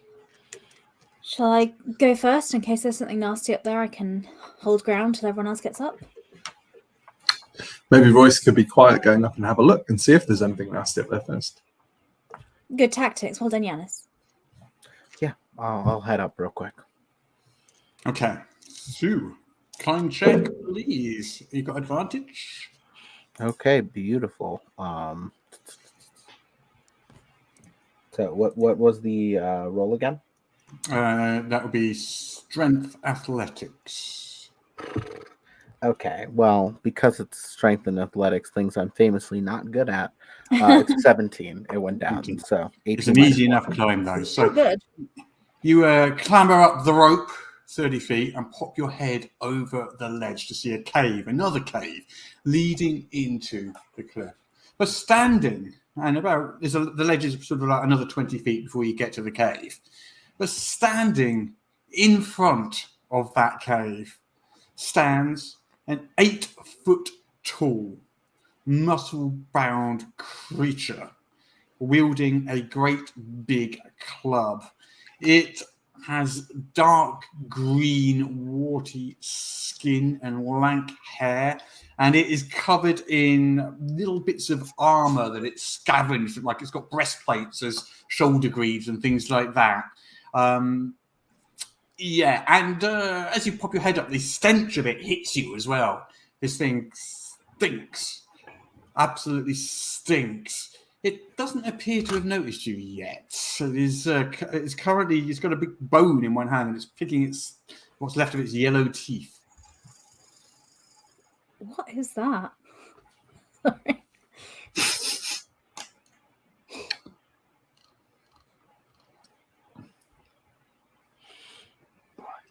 So yellow teeth. Yeah, no, I'm sorry, I'm here. I mentally conked out for a second. Can you repeat it? I'm so sorry. My brain was gone. Okay, so you popped your head over the ledge, and there was an 8-foot-tall creature with big yellow teeth, humanoid creature with big yellow teeth standing there, picking its teeth with a bone. All right, I think I slide down as quietly as I can. Mm-hmm. What is it? What'd you see? What was it? Big. Bigger than Magia, picking its teeth. Bigger than what? Bigger than Magia. From Royce's description, Marcia has a specialty in monstrosities. Would she know what this is? She's got the Arcana special. Speciality in monstrosities. Yes. Yeah, okay. Make an Arcana or a Nature check. I'll go with Arcana because that's where my specialty is in, so it gets me an expertise. Is this Wisdom or Intelligence? This will be Intelligence. So that is 8. That's a 10. I mean, it's some kind of troll. Is your best guess, but you're not sure what type of troll. Well, anyone know anything about trolls? Because normally I would, but stressful situation, it's not quite coming back to me. But it sounds like a troll. Troll. But was that a troll when we pulled into Hellas? But no, that was a very, very ugly man. Never mind. No, I don't know anything about trolls. Well, I think I know that they're quite bad and normally found under bridges. Royce, was there a bridge up there? I didn't even look too hard at all that. Okay, I saw the big thing and was distracted. Not a bridge troll. Well, we need to get up there and sort of deal with it. Can we talk to it? What And language do trolls speak? It depends on the troll and where it's from. Have you ever had a good experience talking to a troll? Well, this Or is a the bad thing. one? I thought it was. I thought there was a troll. I thought it was a troll, but it was just a very, very smelly man. So I can't say I've ever met any trolls actually. So they could. We could try talking to it. I don't know if trolls are the smartest of creatures, so we might be able to. We don't just floating an idea, and I'm not biased as the devotee of the goddess of healing or anything. We don't have to stab everything, do we? I could try and scare it, but it is bigger than me. That's not usually a thing I'm used to. So are we Yeah. just You're not so I scaring anyone. understand, we're just gonna ask the troll to leave the entrance open so the gully dwarves can use it. Well, it's not necessarily working with the draconians, is it? So it's probably there for a reason. Maybe we could just. He's like looking at his necklace of coins, or we could pay it to go away, or we could do it. I give it could some try food, and I could try and convince it that it's a troll in my labyrinth. I mean, that plan worked, that one time. Yeah, it was suffering from severe concussion, sis. But Yeah, well. So do you need me to hit it first? no. We're trying to find a solution that doesn't necessarily involve gross bodily harm against. Let's just get up there and see what happens. Oh Okay, boy. who's gonna go first? Do you want me to do the talking? I mean, it's probably best Royce. Yeah, I mean, maybe like Royce and Constance go up first, because that way, if it starts hitting things, Constance can be there. Okay, yes. And So then Royce, you go Janice and first. I will come up afterwards. Okay, yeah. So Royce, you go first. I'll be right behind you. Okay. I'm sure you can convince this fine fellow I'll certainly try. Okay. All right. Good. What can possibly go wrong? Nothing at all. Okay. Do we need to climb up The rope. here? Do a roll. Do I have to roll again? Strength. Yeah, athletics. everyone gets advantage on the climb. Lovely. That's an 18 from me. 18 as well. What does climbing come under? Strength athletics. Oh, 18. That'll be. I thought he was under. I imagine you're good at that, being pirates and all that. That's A lot of rope climbing, a lot of rope swinging. 11. Okay. You only needed a 10. It's fine. It's an easy this. time. So you all emerge up on the edge of the ledge, and the troll has sat down on a massive boulder and is currently just chewing on this great big, like a thigh bone or something. And as you clamber over the ledge, he looks up and says, "Ugh." Voice go. Hi. Hi. How's it going? Looks like you're having a good meal there. Tiny. See, that's a fun misconception. While I would like to say that I am, not the largest person in the world, my personality and my expertise more than make up for it. So, I was curious and wanted to know if we could broker a little bit of a travel arrangement here. See, I get it, and I understand. I'm saying a lot of things really fast, and that's perfect, because what I need to do is me and a couple of friends need to make my way past here pretty clearly, and you look big. You look, like you could do some solid security work. So I'm wondering if you're willing to let us just pass through with no issues.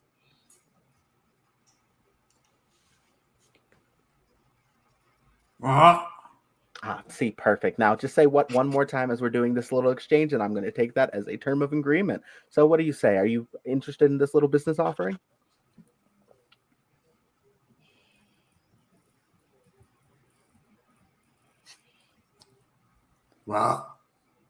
Perfect. I knew you'd see it my way. Thank you. So we are going to ask if we could do a little bit of relocation, if you don't mind moving just a little bit further down in the cavern. That'd be wonderful. He shakes his head. Royce, I don't. Clearly has no idea what you're saying to him. I was hoping to fast talk him. Make a persuasion check then. Let's do it. Why not? Beautiful, beautiful, beautiful. Is he just so confused he's going to do as he's told? That's what I was hoping, is if I just say it like I have authority over him, maybe he'll just trust me. You know? Walk in with a clipboard. High vis Or jacket. high vis vest. Yeah. Yeah. Do it. Let me make sure I don't have any advantages in lying real quick.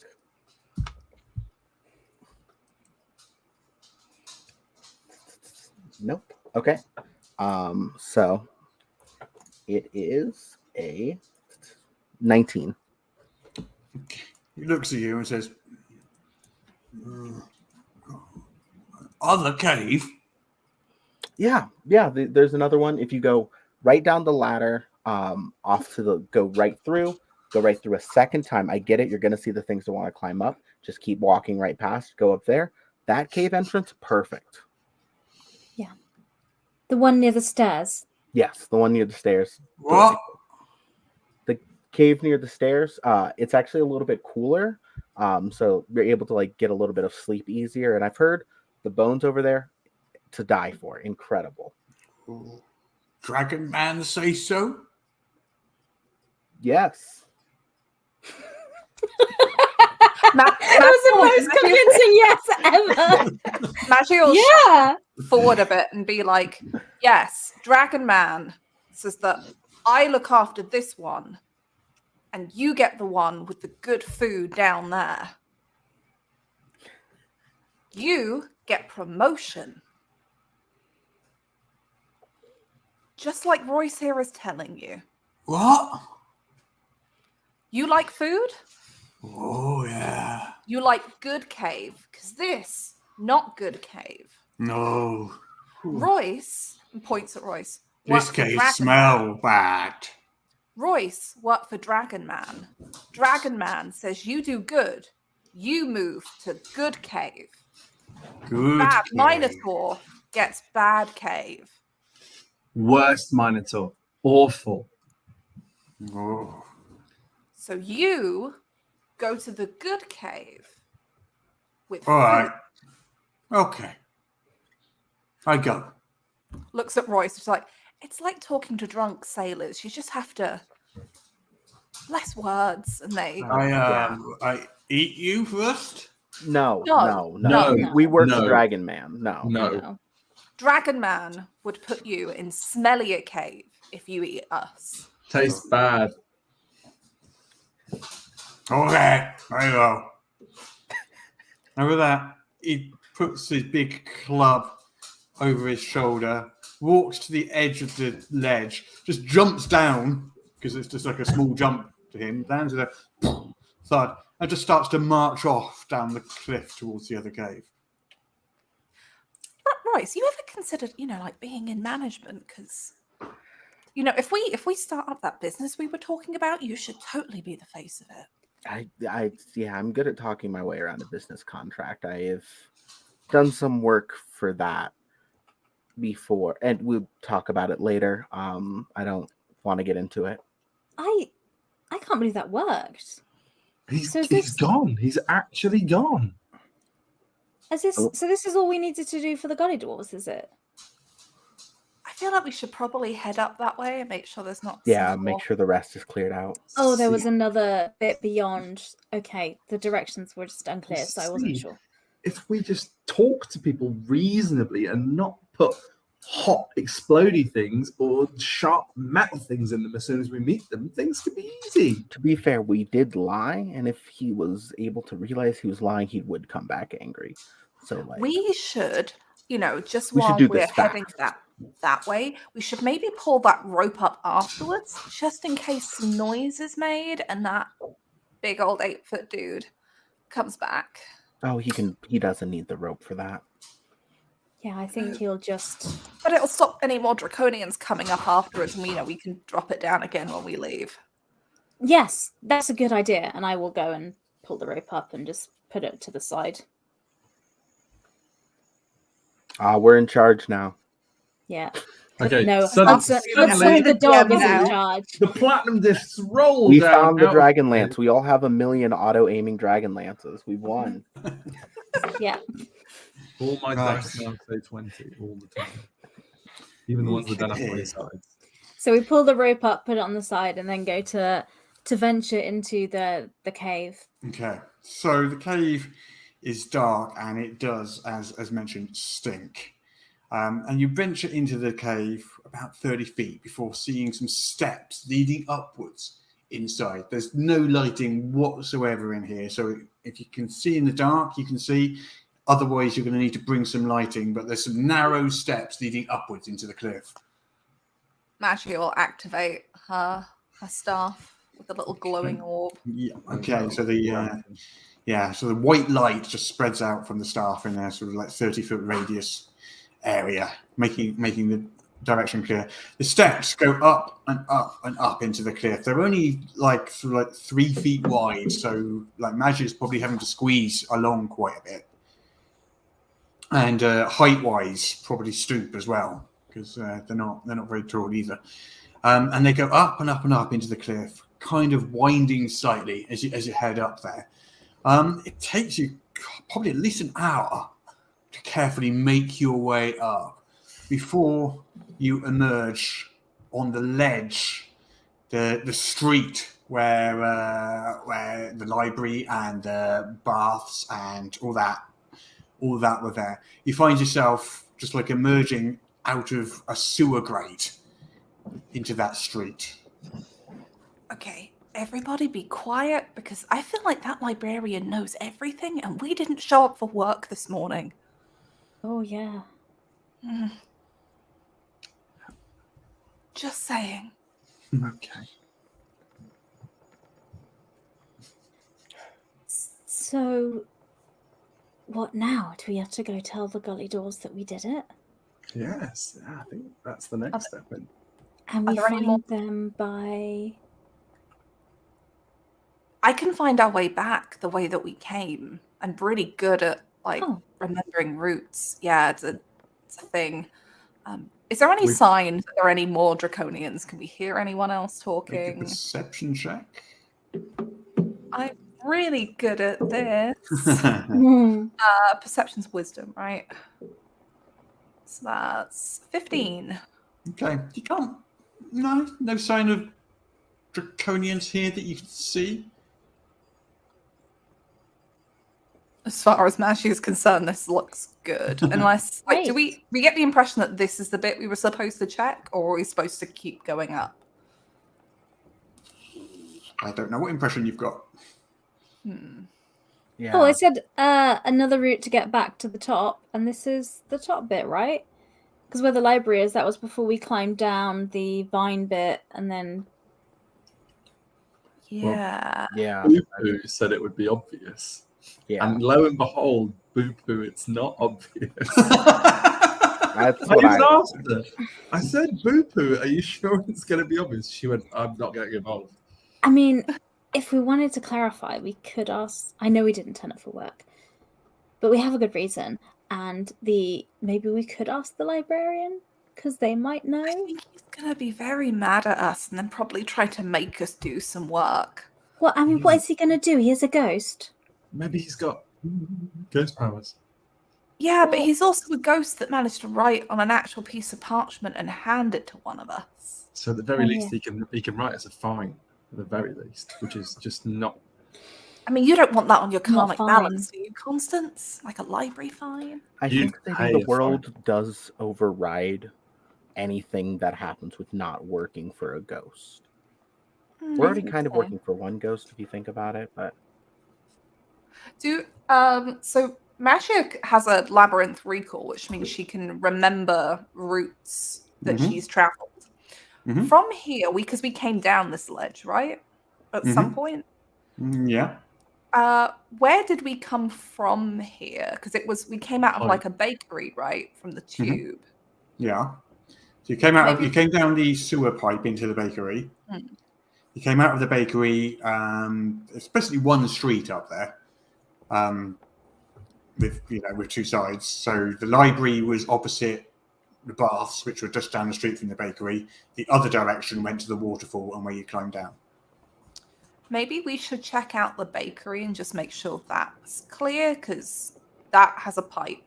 And they mentioned that there was another pipe to come down, so maybe we should check for that and make sure that's not being guarded. Yeah. Sure, that makes sense. Yeah, let's go check the bakery first, and then we'll see if we can find the other one. Okay. So you know where the bakery is. That's easy enough to find. So you make your way down the street. You're having to wade through sewage again, as you were before, ankle-deep sewage. And you find yourself at the bakery. There's no sign of draconians or anything there.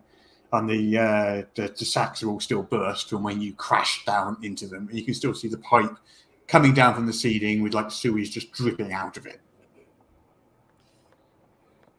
Okay, so they said there was another pipe, so it can't be too far away if it came up here, right?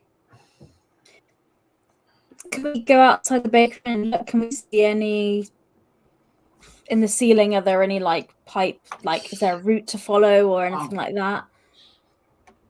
As I did the bakery, not that you can see. No. previously, I have a specialty in wayfinding. I would like to try and find a way up. Okay. Yeah, so specialty gives you plus 1d4 to a skill check. Lovely. And that was with which skill was that? That is survival.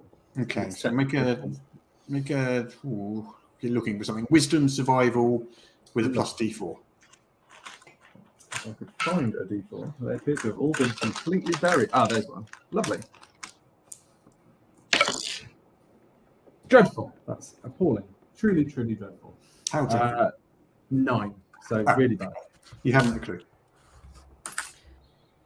As Yanis is like trying to do this from a survival point of view, can Magia have a look at the street? And obviously we can see where that pipe feeds into the bakery, I imagine. Because it's I get the impression it's like a sewer pipe that's fallen through the roof, right? I still have my engineering specialty. Can Magia tell, like, looking up to where that pipe goes, where the likely place that the rest of the sewer system would have connected, or maybe like the fresh water, the clean water coming in, and see if she can work out where it would have landed. Intelligence engineering check, I think that'll be. Yes.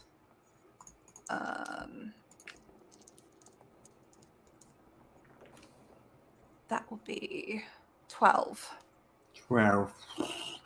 You're not sure, other than that you think if there is another pipe, it probably comes down into a different building. How many buildings are on this, like, what's Oh, left of this it's a longer street. There's probably a few dozen. Yeah. It'd be really handy if those gully dwarves are around. We could just ask them. I guess we start looking then. Yeah, if we walk along the street, are there any buildings which show more signs of recent use? Because, like, I imagine that the bakery does, because there's flour everywhere where we've come down. Just like instead of having to search every building, if we like just check. Yeah. Could I argue this is an investigation for me? Sure, yeah. Investigation is probably better, actually. Yeah, an investigation check.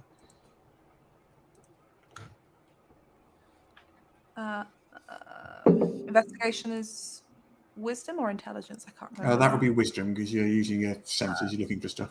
So that'd be 12 for me. 21 again. 21 was that? Yes. Yeah, okay. Today. So a building like 4 buildings down, it looks like it may have once been a carpenter's, perhaps. You figure that the doorway of that one is more clean of sewage than the rest of them. Doesn't smell as foul down here. Yeah, it seems a little bit more habitable. Yeah. More in use. So maybe the clean pipe would be here then. Is the door open or is it locked? It doesn't have a door. Ah. Even easier. Yeah, You want I'm me gonna to go check that one out. Gully dwarves. Gully dwarves. Shh, the librarian will hear you. Magia will move up to the door as Royce goes in, like to be backup in case something goes down. Yeah. What do I see in there? Or should I Okay. roll? So it's kind of dark in there, and you can smell rotting wood. I do have dark vision to an extent. Okay, so you can see in there. So basically, this was a carpenter, but all the wood is rotting and sewagey and it's horrible and it's like pulpy and disgusting. But you can see another sewage pipe coming through the ceiling of this building. And piled up below the sewage pipe are a number of straw mattresses that seem fairly clean and not wet and sewagey. And that pipe doesn't actually have like sewage dripping out of it. Yeah, I think we found the good pipe to slide down. Oh, and no draconians. Doesn't seem like it. I don't think they'd care too much about putting straw down for comfort either. Can we get back up the pipe? I'm looking up the pipe. Yeah, how slick does the inside of the pipe look? No, it doesn't look like this one's been used. It's bone dry. It's dry. Didn't they say that with a climb check, you could get up there. Shall we scramble our way up? Maybe just send Royce up. I'll go. You're pretty good at climbing. Just if you get to the top and it doesn't look like there's any draconians, then Drop and slide. Okay. Yeah. I'll climb up. Can I? What do I have to roll for that? I'll let you do dexterity acrobatics for that one. Oh, thank you. That's a 17. Okay. It's a long way, and it probably takes you a good half hour to get up there. I'd like a constitution check to avoid getting a level of fatigue on your climb, but you make the climb. Okay. Once the fatigue keeps getting me. That's okay. What? Very tiring being a hero. How's it looking up there? You come out to the top. You're about a few, 30 or 40 yards away from the pipe that you went down, and you hadn't noticed this other pipe at the time. There don't appear to be any draconians up there right now. No. You're at the end of that big long hallway, sort of with the coffins and the sort of burial sites along the sides and the big holes in the ground there. So you're at the end of there. And so this pipe just goes straight down. It's bone dry. Is there any sign of any recent occupancy? Like, do they have any fires or food around here or anything like that? Kind of a tracking. That'd be a survival check. I think wisdom survival. Okay. Oof. We're not good at that. That is an 8.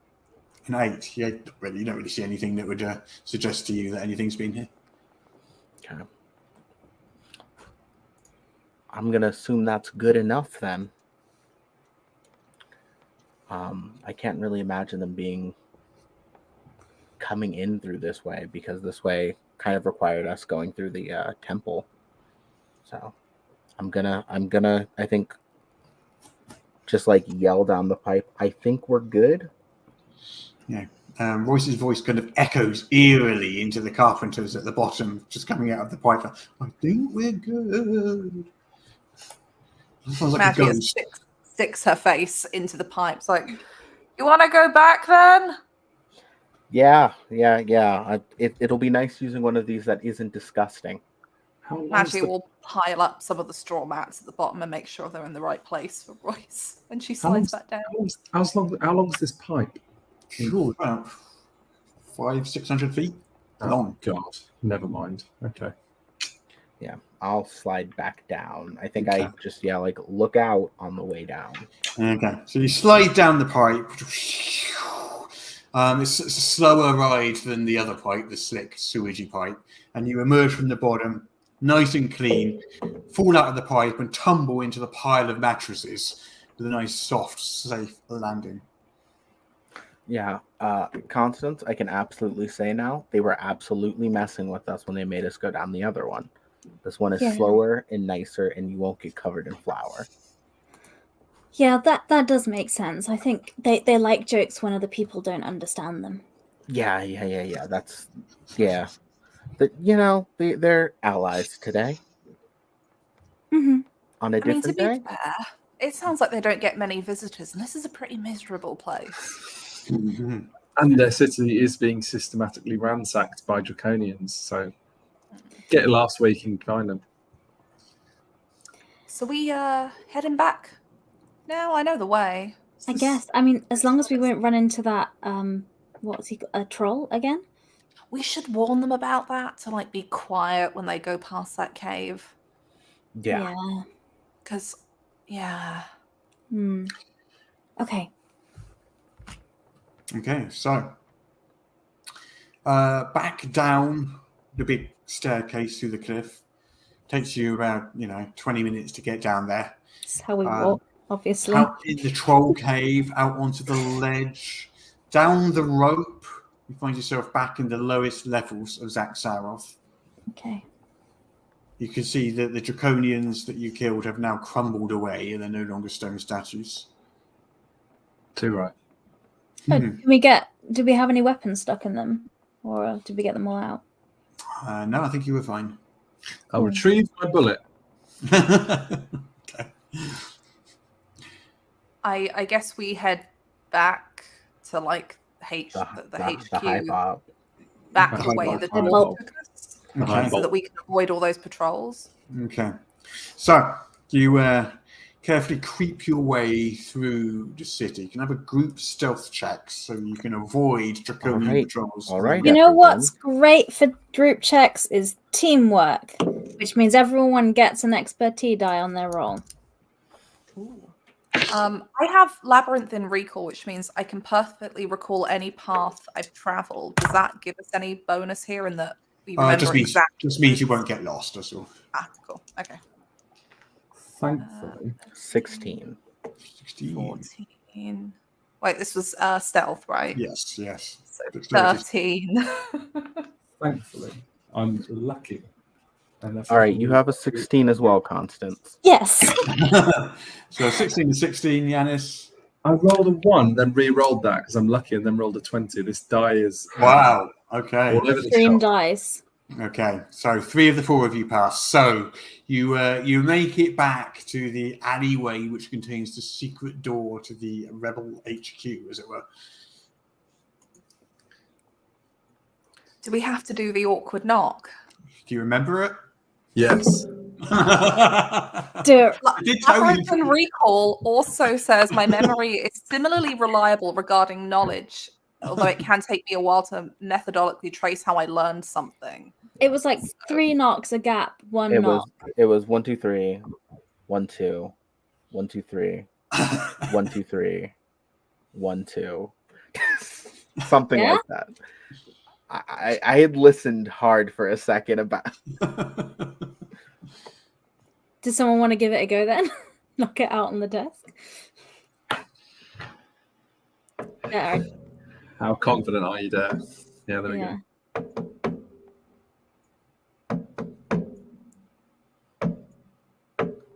Something like that. It's my best guess. The hatch opens and a pair of eyes look through and a voice says, "That's not the secret knock." Hello. I did my best. Let me in. Look, You're it's allowed us. to without the secret knock. You Rules saw are us rules, coming you know? earlier. You saw the Highbolt sent us on a quest. We've done the quest. We're back. It's the whole Matthew's point of the gonna- secret knock, you know. Procedure. Okay, We know where the place is. Could you tell us the secret knock? And then How we'll do I do know it? you are who you say you are if you don't do the secret knock? I have How my many silver Minotaurs dagger have and I politely poke my hand. I'm not a changeling. I'm fine. We good now? Let us Actually, it in. would be like, how many Minotaurs have you met lately? Or Kendall for that question. Don't make me bend down there. Don't Go make on, me let's do have, it. let's have a persuasion check from whoever thinks they're best at it. Probably Royce, I imagine. Yeah, I'm looking at Royce. Yeah. Or an intimidation from Magia, maybe. We are like those people who are like, come on, let us in. Look, we forgot our ID. It's fine. We're all 18. Let us in. Come on. They're just trainers. If they had seen us yesterday, absolutely I'm gonna be like that. It was persuasion, you said? Yeah. Okay. Let's see. I think that's a 15. The hatch slams shut, and there's silence for a few seconds, and then you hear as the bolts are unlocked from within, and the door swings open. Thank you. I appreciate it. Next time, use the knock. What is the knock? The knock is. You know what would be easier than the knock? I've seen these taverns before in port towns. They just give you a little rubber ink stamp that you can show. Like when you go outside, they stamp your hands so you can get back in. Yeah. A lot easier to remember, you know, and you can change the ink colors each day, so you know if somebody isn't supposed to be there. We got really good at copying the stamps, though, so. Yeah. We like the knock. Okay. Maybe for like visitors, you know, because there's a lot for them to pick up. You do it every day. We're only here for a bit, you know. Like visitor stamps or passes. Have you thought of passes? Well, take it up with the high bob. It's not up to me, is it? The high bob. Think about how ingenious you'd look if you were the one to bring up a system that simplified things and made it easier for everybody. You know? That's a free one. Let me think about it. This is right. This is how you get promotions. You don't want to be the door guy forever, do you? You hear a voice bellowing from the throne room. Is that them? Are they back? Yeah. Did you do it? Yeah. Yeah. Right. Well, let's come inside. Let's not have a conversation through a door. Trundle my way. The throne room door opens. One of the guards opens the throne room door, and the high bob's sitting there on his throne. Oh, great and mighty high bob, your most obsequiousness. We have returned from the thing that you asked us to do. Yes, but we should note that on the other cave, the one at the top of the stairs, there's a troll there now. But he should be fine as long as you don't go there. But yeah. Good. Good. Well done. Very well. I am very pleased. I shall reward you with a feast of drowned sewer rat. Yeah, you were going to say that. Good. Great. We actually just ate before we came into. And We Gully actually Dwarves rush around setting up a table and layering it with drowned sewer bury rat. my face in Marge's hip. It's not. I tell you what. She reaches into like her component pouch, and will take out. She's probably got something in there that like is meant to be for spell casting, but also is some kind of food seasoning. And it just hands him a little pouch, which is just put that on it, and you won't taste anything. You'll be fine. I don't want to do it. I don't want to eat the It's okay. sewer rat. I will get you so much freshwater rat once we've saved the world. I What's promise. the point of being the chosen of a god if I have to eat sewer rat? Well, maybe if we do this, then you know your goddess will grant you some nice freshwater rat. She's not convinced by this. Really? Maybe, yeah. Right, Constance, Royce. That's Absolutely. Or maybe not even rat at all. Like maybe another animal. Something bountiful that you'll want to eat. Yeah. Well, water rat can be bountiful. You've never had Mum's water rat casserole, or as she calls it, watery rat. I mean, that sounds so wonderful. It is. Good. just sprinkle that on your food and be polite to the nice Highbolt. man. I have been nothing but showing absolute obeisance Yeah, to we're the going to have a Highbolt. talk about that What does later. what does that mean? I don't know. I heard someone say it in a tavern once. Okay. It's something you're supposed to show to important people. Like a body part or I did ask that. That's It's like if reverence was ironic. oh. That's Yeah, it. that. That's the. Match is going to turn to Constance and Royce once Yanis goes to the table, and it's just like, we are holding an intervention about that after we're done saving the world. Oh, yeah. Because we can't keep. Yeah, this is going to get us in trouble with a less nice person. Okay. All right. Okay. Good. Yes, thank you. I'd love some of your lovely food. So the Gully Dwarves host a banquet for you in celebration of your victory against the Guardians of the Gate. And you are played with 4 dudes. lots and lots of drowned the sewer Guardians- rat and Guardians of the pints of sewer ale. Oh. And the sewer ale is exactly what you think it is. Lovely. Thank you. That sounds so good. Does this give us hit points, or does this like hurt? Do we need to make a It doesn't- Constitution it saving doesn't throw? hurt you, Or... fortunately. Oh god. The guardians of the gate. It was a big deal for them. Just 4 dudes. They were the guardians of the gate. Okay. Maybe the troll would have been really difficult to defeat, but we just were like, could you move? And he was like, okay. So That's right. That we tell them that we fought a hard-won battle of wits against the troll. It was really, I feel really we tough did. going. We I told don't feel some- that was a lie. We told some riddles. We convinced the troll that it didn't exist, that we were invisible. Because And all this maybe kind of that stuff. other cave really was less smelly. You know? We'll never know, because we have a higher purpose. Okay. So, true to his word, the High Bulb is going to show you how to get to the Dragon's Lair. Not far from where you are now, there is a grate, and the gully dwarves, a group of gully dwarves, lead you to this grate down to the under sewer. This pipe, this passageway, you are told, leads directly to the Dragon's Lair. There will be another grate at the other end, which you'll need to climb out of above you, and that will be directly inside the Dragon's Lair. As you requested, they will attempt to distract the Dragonians. Great. Thanks. Does dinner count as a short rest? Sure. Does my fatigue go away is my one question. Not on a short rest, no. Damn it. Where are my hit die? Yeah. Oh, that will do. I only need to spend. I'm fine health-wise. I'm just... How long does the temporary hit points that Yanis gave us last? Are they gone 8 now? 8 whole hours, so they should still Ooh. be in effect. Yeah, I'd say they're still in effect, yeah. Oh, great. Awesome. You're welcome. Team player. Makes the dream work. Okay, so do we have a plan for being in the Dragon's Lair of how we find these disc things? I have think- one idea. Oh, yeah? We have an invisibility powder, right? Yeah, I think we have 2. My plan was me having one of those and trying to swipe it without anyone else having to worry about it. That's really all I got. But I can't let you go in there on your own.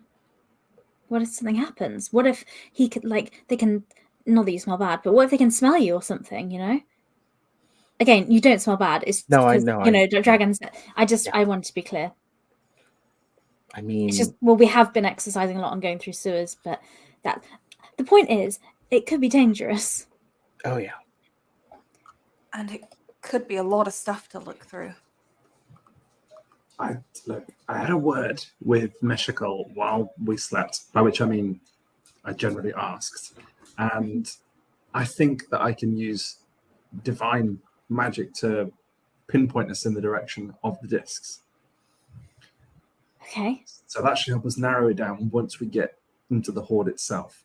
Now, whether or not we pair that with Royce's distinctly sneakiness, that might be a good combination, but I'm also not particularly a fan of the idea of you going in there on your own. Well, maybe Royce and Yanis, you could go and try and find the discs and get them out, and myself and Magia are there in case something goes wrong and we need to run some sort of distraction. Well, you can wrestle it. Look at Magia. I mean, I think it will be She too gives large Yanis- for that, Yanis. She's giving Yanis the look that absolutely says that she would die trying. Gives her a withering glance. Okay, so I'm going to heads up from the puddle. Look at the high Yeah. bulb. My lord, high bulb. He looks down at you, chewing on a sewer rat. Do that from there. The grate at the other end, is it on the ceiling, on the floor, on the wall? Ceiling. Right, so we'll have to tie a rope to the grate, which is fine. Holds up his rope that he always carries with him. So we'll have to tie the rope. Is the dragon going to be there?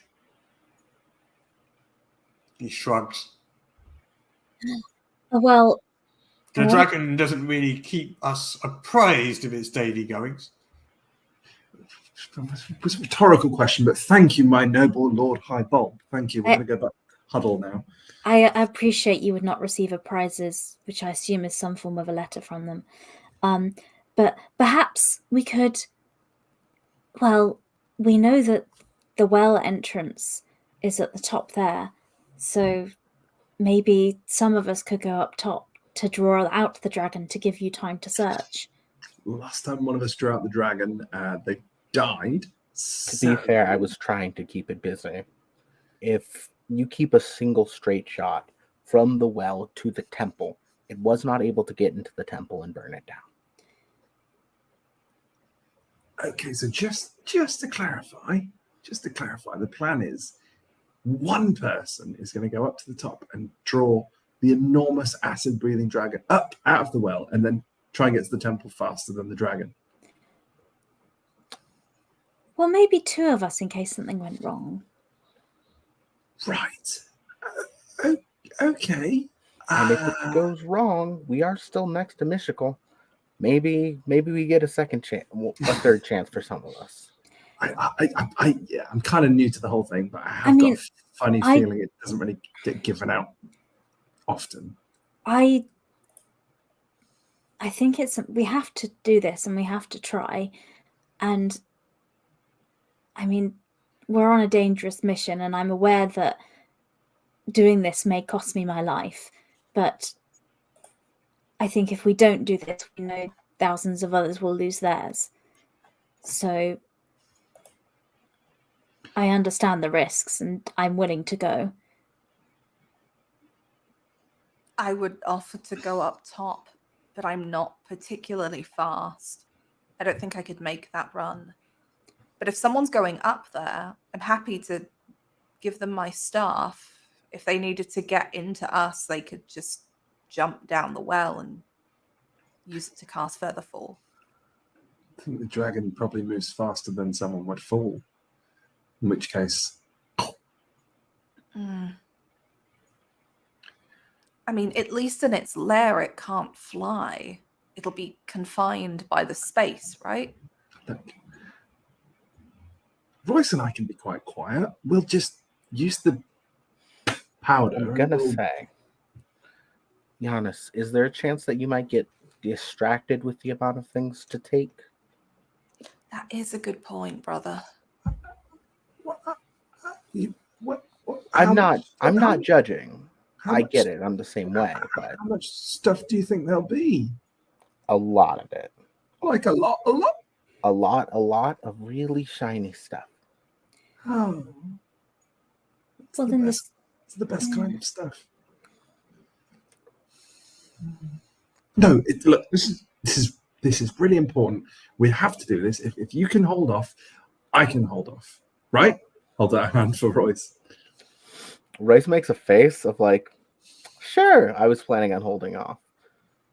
Just when in Rome, if I slide a couple of rings on my They've tail, both got their fingers crossed behind their backs like that. Yeah, I have a tail. I can slide some rings on my tail while I'm stealing with my hands. You know? Well, I've got a hoopak in one hand. I could just hook a couple of vases by the handle while we're walking. It'll be fine. Oh god, you're both gonna die.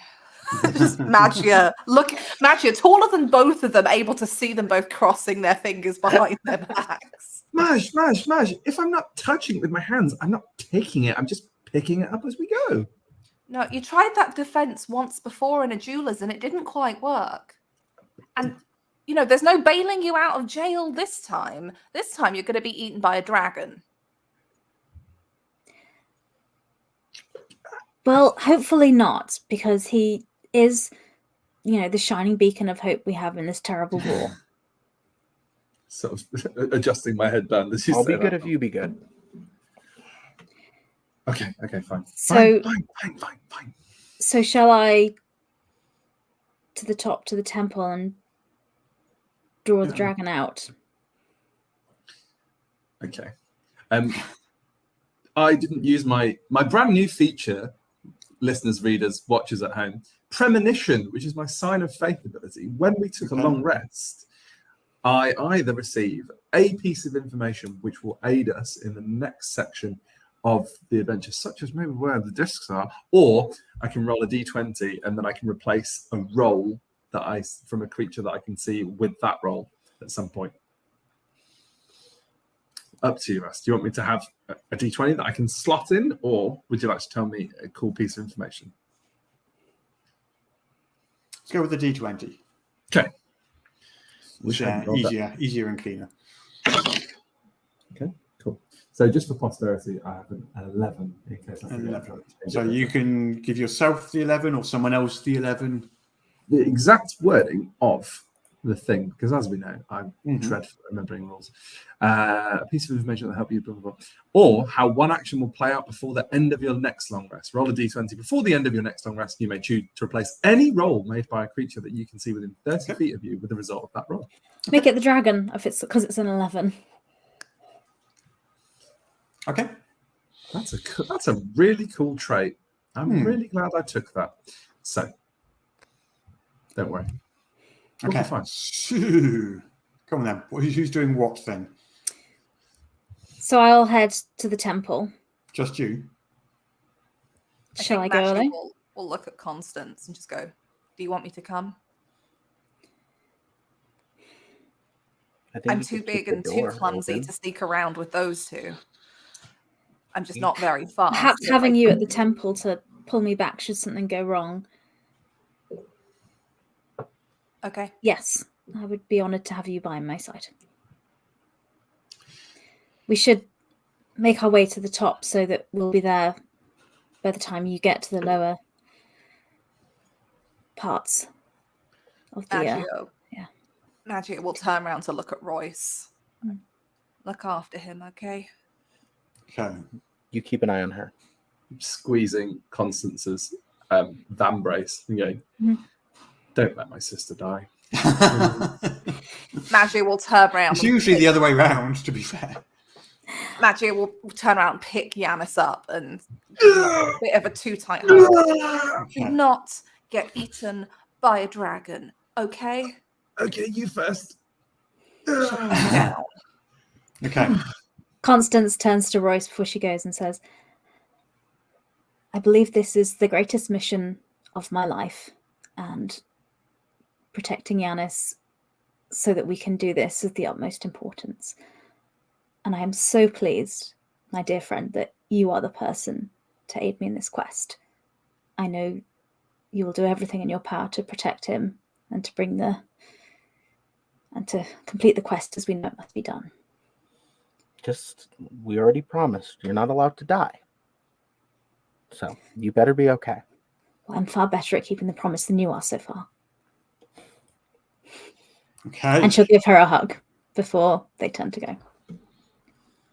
So you're heading all the way back up. Okay. I won't make you 8 rolls to go all the way up there.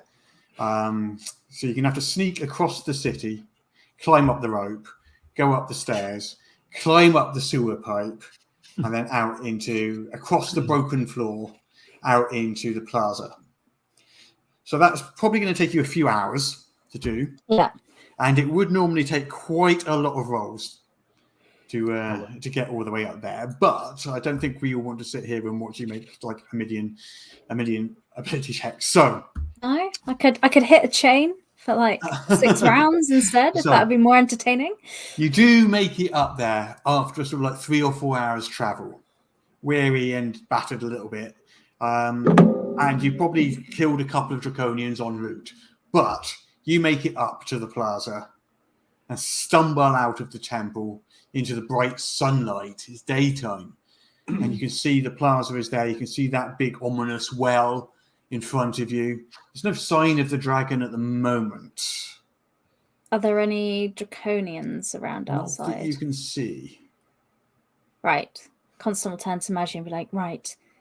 And how many feet is the well from the temple? It's probably about 50 feet. Oh, okay. So you could dash there. then I could. Anyway, okay. I could, yeah. What? Magia. So, would the timing be long enough for the other Royce and Yanis to have got to the location? Easily, yeah. That will only take them half an hour or so. So we'll have agreed a time, so they could have a little short rest before they go in to do their sneaky Have sneaks. you got any way of coordinating that time? We're going to eyeball it. Well, we'd know the time by the sun. But they can't see the sun. They're down in the sewer. But I assume obviously, when the dragon leaves, that's go time for us. yeah. So they'd probably be waiting, and Yeah, it's just that wait till the dragon is gone. we would, because we've done this route, we'd know roughly how long it takes. Okay. We're sat on top of the grate going, got any threes? I have a message. I don't know how far that goes. It may or may not. It's 120 feet. It's blocked by 3 feet of wood, a foot of stone, or an inch of common metals. Yeah, it's. But if there's the well, it can go around corners or through openings. So as long as it's thousands of feet there.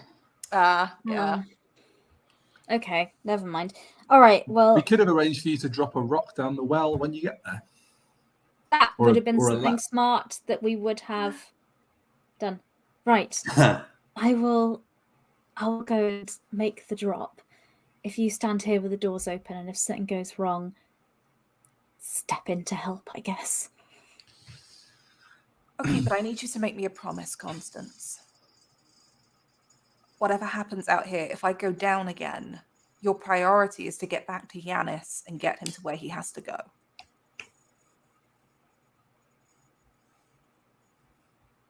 Do not die trying to drag me back into that temple, because I don't think gods bring you back twice.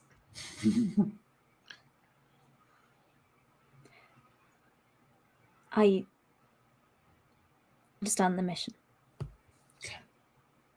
And I guess Magia, if Constance is going to the well, Magia will put herself at, like, with the temple doors open, at a midpoint between the well and the doors. So if she has to grab Constance, she's close enough to run up and do that. Or if it's just make a break for it, she's midway between these 2 points. So I go to grab a piece of rubble and walk, like, tentatively towards the well. Okay. Well, let's cut back to Yanis and Royce now.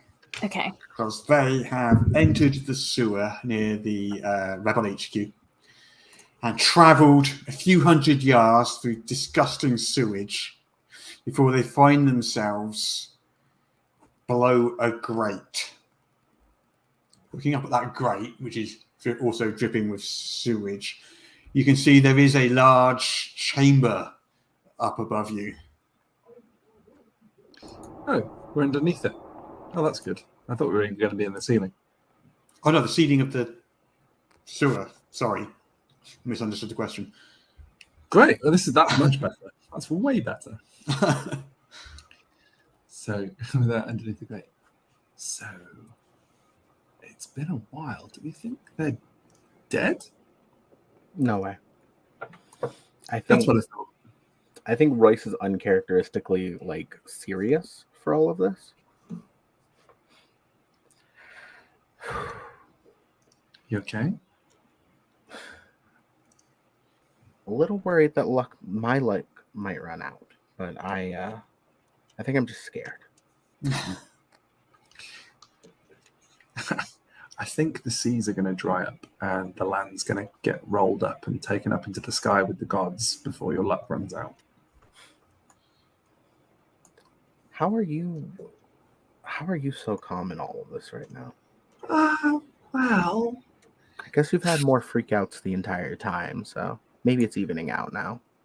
Famously, we don't tend to get scared of things, which is as much of a problem as it is a boon, as you know. But for what it's worth, I'm apprehensive about living a life without Maj or you or Constance, who I must say is probably the most un-Royce friend you could have. but she suits you. Yeah, she's the best parts of me. If they were given to a separate person, she's always kept me as honest as I can be. That's impressive. Okay.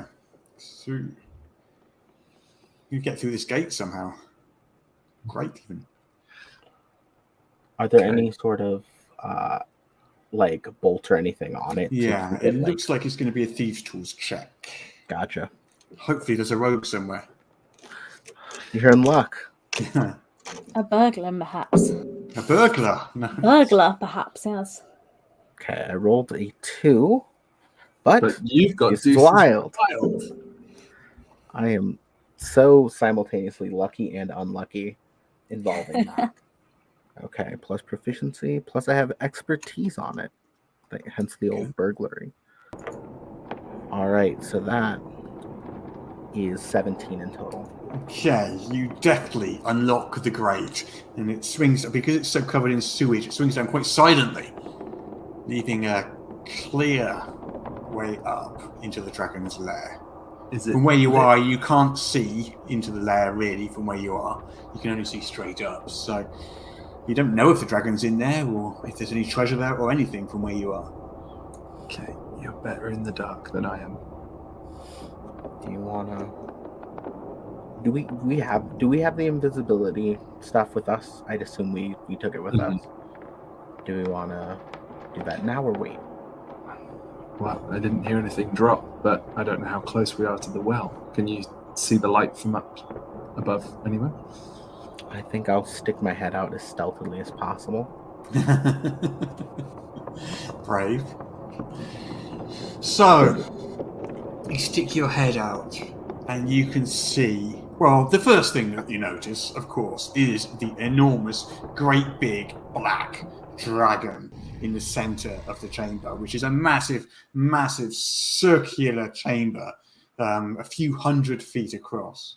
There is an enormous mound of treasure, platinum and gold and trinkets and jewelry and stuff. And the dragon is very cliche, I know, atop this enormous mound of treasure. It doesn't appear to have noticed you yet.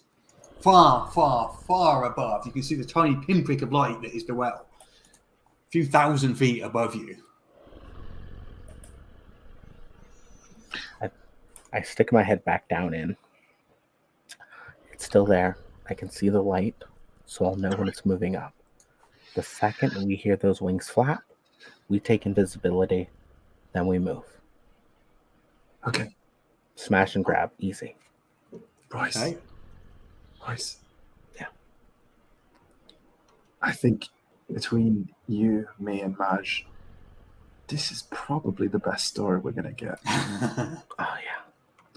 When we get back, between this and any gold we manage to accidentally grab, we'll be set for a while.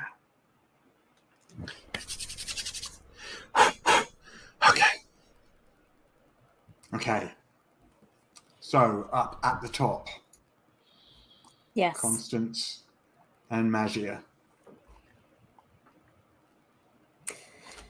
So I'm walking towards the well. I've picked up like a piece of rubble on the way. As you approach the well, you can feel that darkness and that sense, that cold darkness and the sense of dread as you approach it. And I hold my hand over and drop.